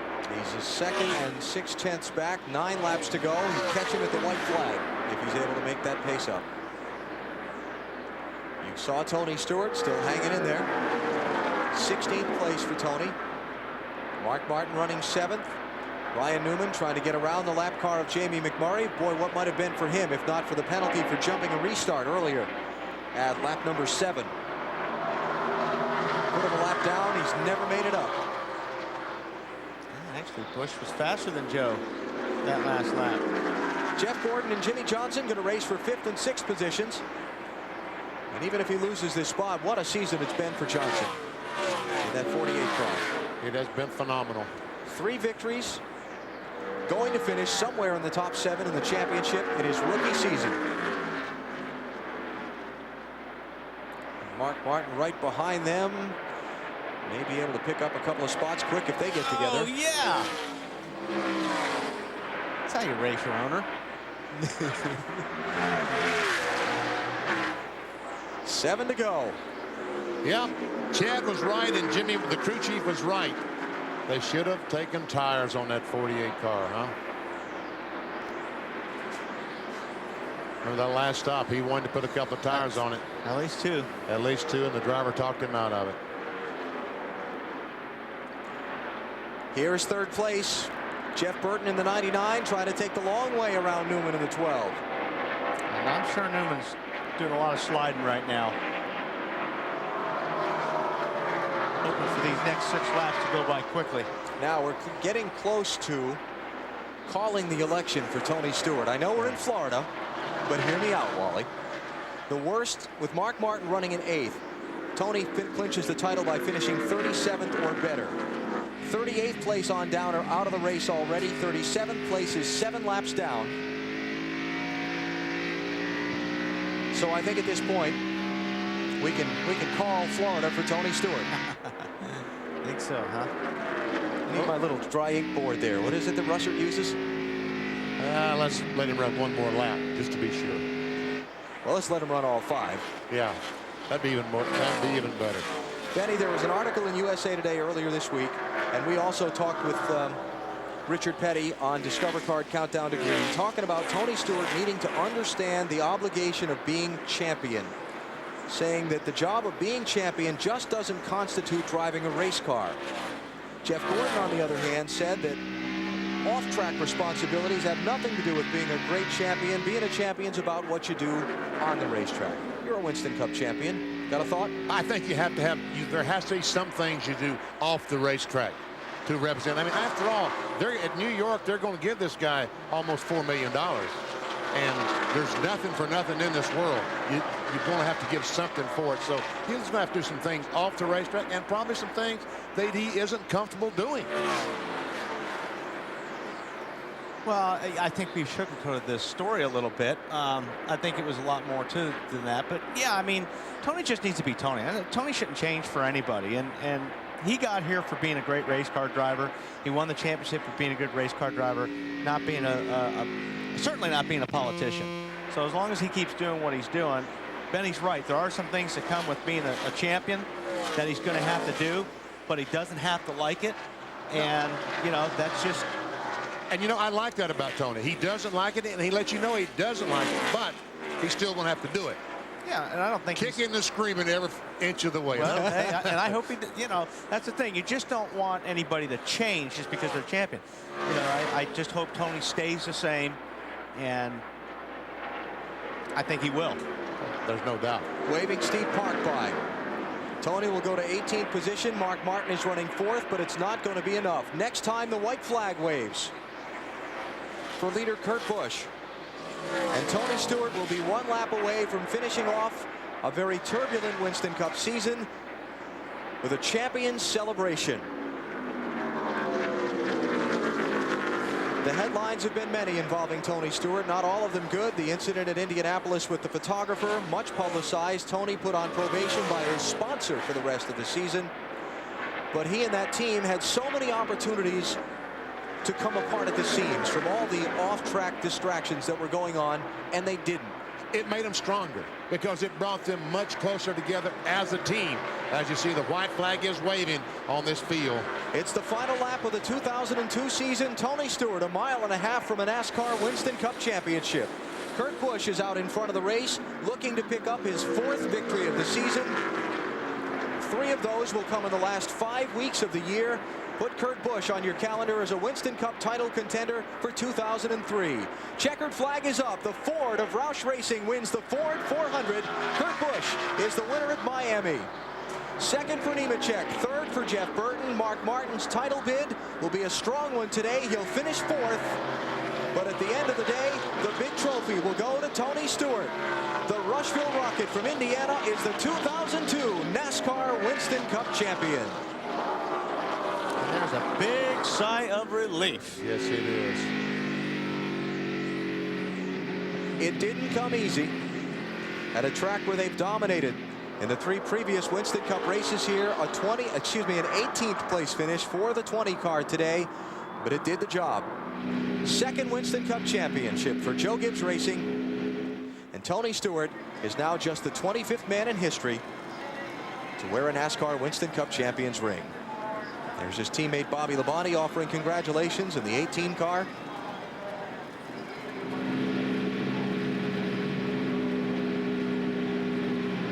Victories this season for Tony Stewart at Atlanta, Richmond, on the road course at Watkins Glen.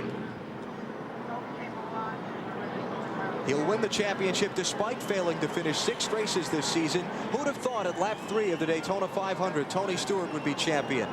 The first race of the year, he was the first car out with engine failure at lap 2. But when it's all said and done, after 14,353 miles of racing, Tony Stewart's the champion. Marty? Greg Zipadelli gets a hug from his wife, Nan. There's lots of stuff flying around here that is, I don't know what that stuff's called. I think the biggest gets a hug from his brother, Scott Zipadelli, one of the mechanics on the 18 car, Bobby Labonte. I think the biggest feeling down here, Zippy, is just relief. With me, take a deep breath. It's over, buddy. Yeah, it is. Thanks to this man right here. I had the opportunity to put a great team together. I don't even know what to say, man. It's been a long year. You came here from New Britain, Connecticut, a young guy, worked with Jeff Burton for a while, but you produced the 25th Winston Cup champion in Tony Stewart. He said before the race, if it weren't for you and these guys, this would have never happened this year. Yeah, we've had a tough year. You know, it's been up and down, but it sure makes it all worth it. Finished 43rd in the Daytona 500. Do you ever think it would happen? Boy, I don't think we ever gave up, but there were some days where we had our doubts.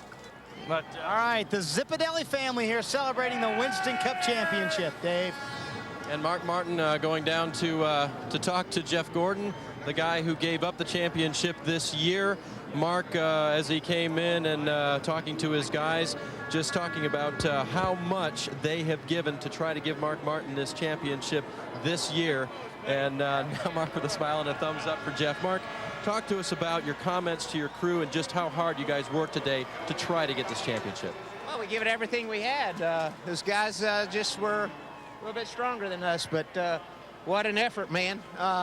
You know, we came from the back of the pack and we wrestled eel handling all day, and we got it right at the end, and the car was just really, really good, and we worked our way up all day, and that's, you know, I only regret that I could have provided more leadership for this team so that we could have scored an extra 100 or 150 points this year somewhere along the line all together, and then we would have won it, hands down. But we didn't, and I couldn't. I've done all I could, and I'm proud of what we accomplished. They put a cap on the season with a late season run that gave them a shot, and they took it once again today. Marty? The sense for Joe Gibbs and all these guys is just one of relief. You stood here 2 years ago with Bobby Labonte as a Winston Cup champion. Now your second driver, Tony Stewart, does it for you in year number 11 for Joe Gibbs Racing. Well, I got to tell you something. I've been probably the luckiest people in the world. Lord's blessed me with so much, and I'm happy for all the people here. There's a lot of people in this championship, you know, thrust that didn't get to experience the other one. You got people like Zippy's, all the story there, Tony, all the people that work on it, and everybody didn't get to experience the first one with us. That's why it gets you so excited about these and so nervous. I'm holding my breath because you want all of them to enjoy it. You know, Home Depot, what a story there. I mean, to have Bob Nardelli here today and Arthur Blank originally gamble and go with us when he and Bernie, when, you know, we didn't really, nobody knew Tony Stewart. We were just in there talking about a team that hadn't won a race.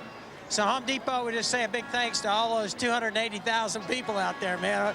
We know that they're going to celebrate Bob Nardelli here, and everybody getting a chance to celebrate with us today. We're thrilled. And over 200 people work at Joe Gibbs Racing, and they're all celebrating today. Matt? And for the first time in his career, Kurt Busch wins from the pole.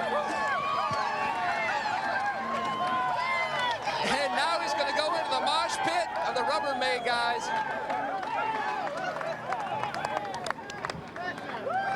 What a statement. What kind of statement does this send the competition for next year? This is unbelievable. I couldn't believe it. As many competitors were up there at the end as there were, and I just shut him out. I said, we got to go for the victory. There's no way they can get by us if we do that. And just an awesome day. I mean, this is unbelievable. To get a car that would work good and get a pole and to work well enough to win a race, it's unbelievable. This team can do it. We've been building cars. Great sponsor, Newell Rubbermaid and Coca-Cola. Ford, this is their race. We had to bring a Ford to victory lane. And of course, Kraft Foods, just an awesome year. We can't wait next year. Third win in the last 5 weeks. You must hate to see this season come to an end. We're going to Talladega, then we're going to Daytona, then we're going to Vegas to test. So I just can't wait to get back in the car. And thank you, Jeff Burton, Mark Martin. Congratulations to him. Matt Kenseth for winning the most. Our shop got a lot of work done this year. I don't know how many wins we got. Is that 9 or 10? That's the deal right there. They are very productive. Their 4th win this season, Alan. Kurt Busch was one of those drivers locked up in that tight fight for 3rd in the final championship standings. And he will obviously hang on to it with his victory today. Jeff Gordon moving up 2 spots in the final rundown with his 5th place finish today. Back-to-back rookies, 5th and 6th, Johnson and Newman. And Rusty Wallace winds up 7th. Ricky Rudd with the final spot on stage at the awards night, December 6th. Dave? Jeff Gordon had the kind of day he needed to have to move himself from 6th in the points up to 4th. But it wasn't easy, was it, starting 37th? No, we fought hard all day long, and that, that's the kind of effort that this team's capable of, and we've put it out there all year long. Unfortunately, not all the finishes have shown for that, but I tell you, I'm pretty excited about the way this team has performed here in the end of the season. We've had top 5, solid runs. I mean, to come from 37th, up to the front like that and get a top 5, some serious battling going on there at the end. Everybody's, trying to jockey for points in the championship, so just couldn't be more proud of this DuPont Chevrolet team, and just I want to thank them for everything they've done all year long. Thank all the fans. Thank you guys at NBC for all that you've done. It's been a great year. I'm glad it's over, but I'm really excited about being 4th in points and testing that 2003 Monte Carlo and come out next year strong. That's right. You don't get the day off tomorrow, do you?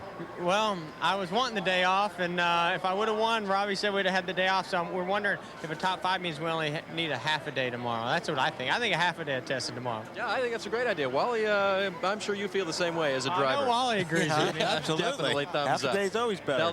They'll test Monday and Tuesday. Matt? Well, Ryan Newman finishes 6th, unofficially 6th in the point standings. Still a great season. Definitely a great season. Thank everybody at Alltel and Ford, Mobile One, Sony. Just a great season for us all together. We ran pretty good every place we ran, and that was important to us as a rookie, as a team. Congratulate Matt, my crew chief. He did an awesome job all year. Everybody back at the shop. Just great overall team effort. Happy to have the runners that we did. They took a big hit last week from 4th to 7th. They bounced back 1 spot. Bill? Well, we are here waiting for the champion to emerge from his car here at Homestead-Miami Speedway. For Tony Stewart, the long road from the heartland of Indiana to a championship at Homestead is over. Off come the belts, the safety devices, the steering wheel's already off. An emotional few moments for Tony in the car, sits there trying to compose his thoughts, and then we'll get ready to celebrate. His team is here, many of his friends are here.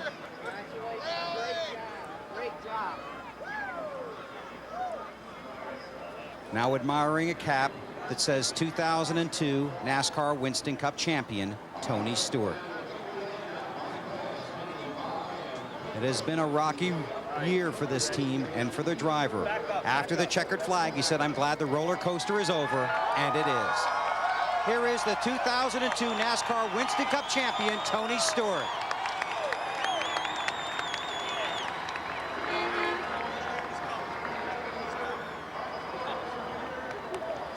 Jason Shapiro. He's looking for Greg Zipadelli.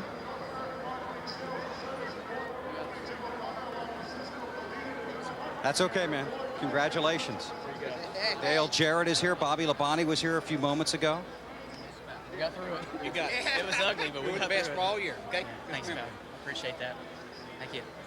Tony Stewart, congratulations. You are the 2002 NASCAR Winston Cup champion. Unbelievable.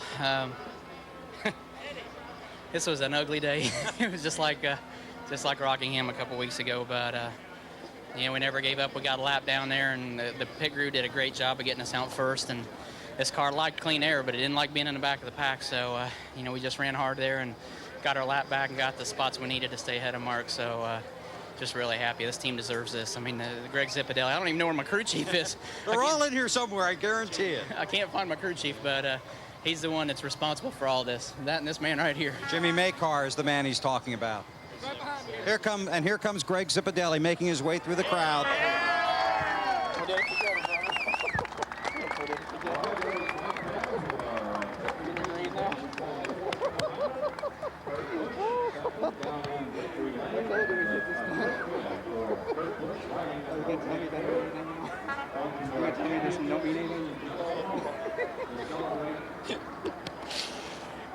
How concerned were you two at a point in the race when you fell off the lead lap and the car was not running that well? I mean, we were struggling there. you know, we've always ran so good here. I mean, that's why it was such a surprise that the car went off like it did. But, you know, the changes we made didn't do it by any means. Just, I don't know if it was just the cooler conditions or what, but the car didn't drive like it did yesterday by any means. We weren't terrible the first run. We were a little too tight, and we'd made a change to tighten it up. And, you know, we had those 2 green flag stretches there that got us a lap down, and just had to come in and try to work on the thing. And luckily we got some big changes. I mean, Zippy really made some aggressive changes to fix the thing. And I was so nervous I couldn't tell him what to do to fix it. I could just say, this is what it's doing. So he made a change, and we got out there and got in the front of the pack again, and got our lap back. And then you know, it took a little bit of the pressure off. We were able to race the guys on the lead lap ahead of us, and knew there were only 21 guys on the lead lap. So it just made the last 31 a little easier, but it wasn't a piece of cake by any means. Well, there's a huge presentation to come for Tony Stewart, Greg Zipadelli, and their entire team, and we'll have that momentarily. Right now, let's check in back in the garage area with Marty Snyder. Bill, Jimmy Johnson comes home 8th today, and boy, I bet you wish you had tires after that last stop.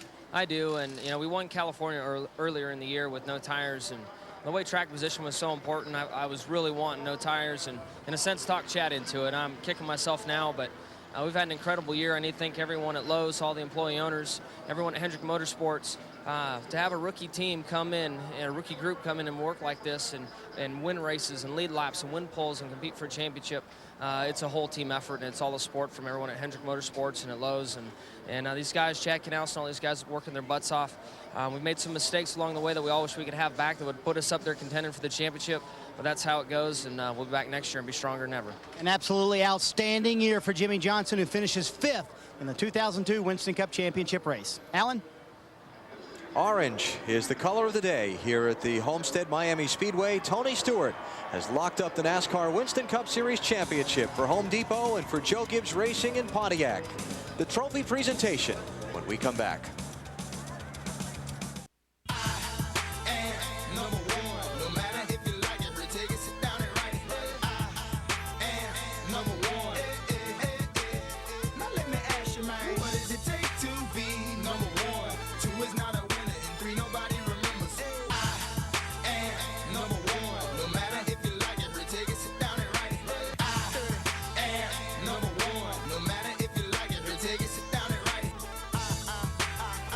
Mayhem on the front stretch at the Homestead-Miami Speedway as they get the championship celebration organized. 200 employees of Joe Gibbs Racing. So many well-wishers there to congratulate Tony Stewart, Joe, Greg Zipadelli, and their entire team. And the presentation of the NASCAR Winston Cup Championship trophy is coming up in a moment. Here are the final results from today's Ford 400 season-ending race here at Homestead. Kurt Busch with his 4th victory of 2002. And we see Bobby Hamilton comes back for a top 10 finish. Mark Martin, 4th place today. Valiant try. A little bit shy in his bid for the championship, though. And Mike Wallace, a great 11th place run. Dale Jarrett just could never make up that track position he lost when they got 4 tires and everybody else didn't. And Rusty Wallace did not win a race in 2002, much to his chagrin. Engine troubles for Earnhardt Jr. slowed him. He led 46 laps earlier. And you see those who struggled and finished laps down to the race leader. 38th place Jeff Green on down, failed to finish today. Cars involved in accidents: Michael Waltrip, Jimmy Spencer, Dave Blaney. They'll occupy the final 3 spots of the Ford 400. Championship, the final gap from Tony Stewart to Mark Martin was 38. The 25 points for the Rockingham penalty didn't come into play in the final tally. And Kurt Busch won that close fight for 3rd place in the final standings.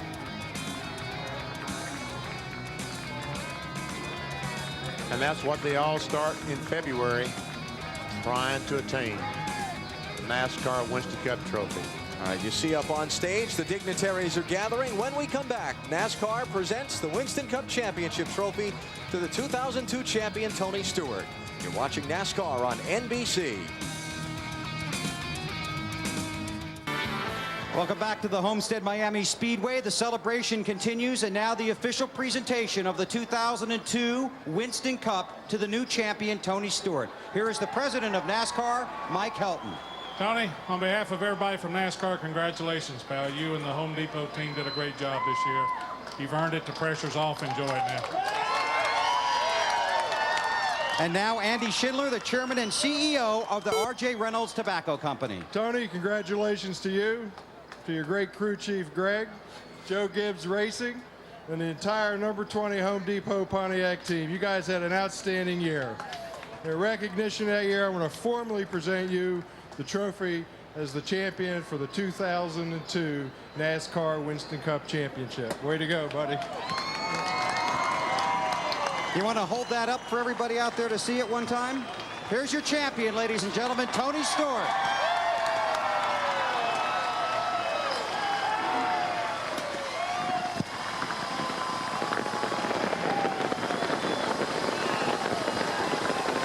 An amazing season concludes with a championship for Tony Stewart, and he'll hand off the trophy. And now as he takes off his jacket, because he doesn't really need that here. Tony, you are the new champion, and here comes the big celebration.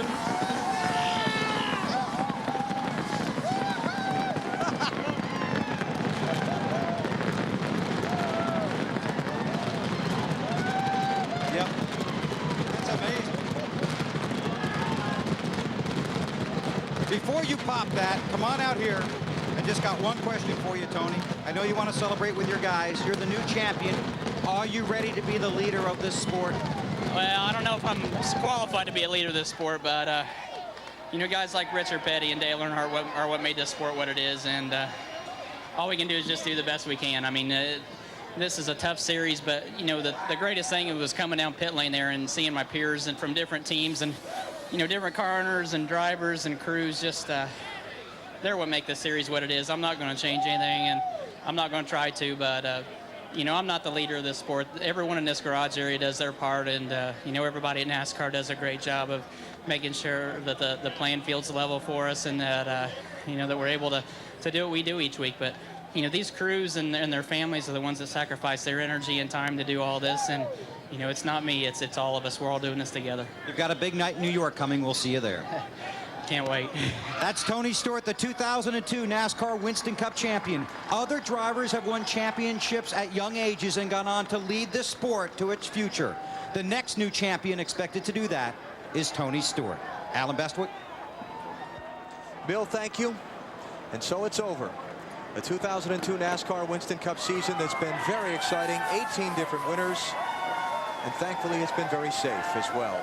Action that started some 10 months ago in the middle of February when Ward Burton won the Daytona 500 concludes here today with Tony Stewart being crowned the 25th champion in NASCAR's 54-year history. Memories of the season are many. Sterling Marlin tugging the fender at Daytona. The Rusty Wallace-Jeff Gordon bump and run at Bristol. And today's tense moments as Stewart tried to lock up the championship. It's been a great ride. The Fox Boys take over at February. We've had a ball and hope you'll see us again next July when NASCAR on NBC returns from Daytona Beach, Florida. For Benny Parsons, Wally Dallenbach, Bill Weber, and our entire NASCAR on NBC crew, I'm Alan Bestwick. Thanks for watching. You've been watching NASCAR on NBC.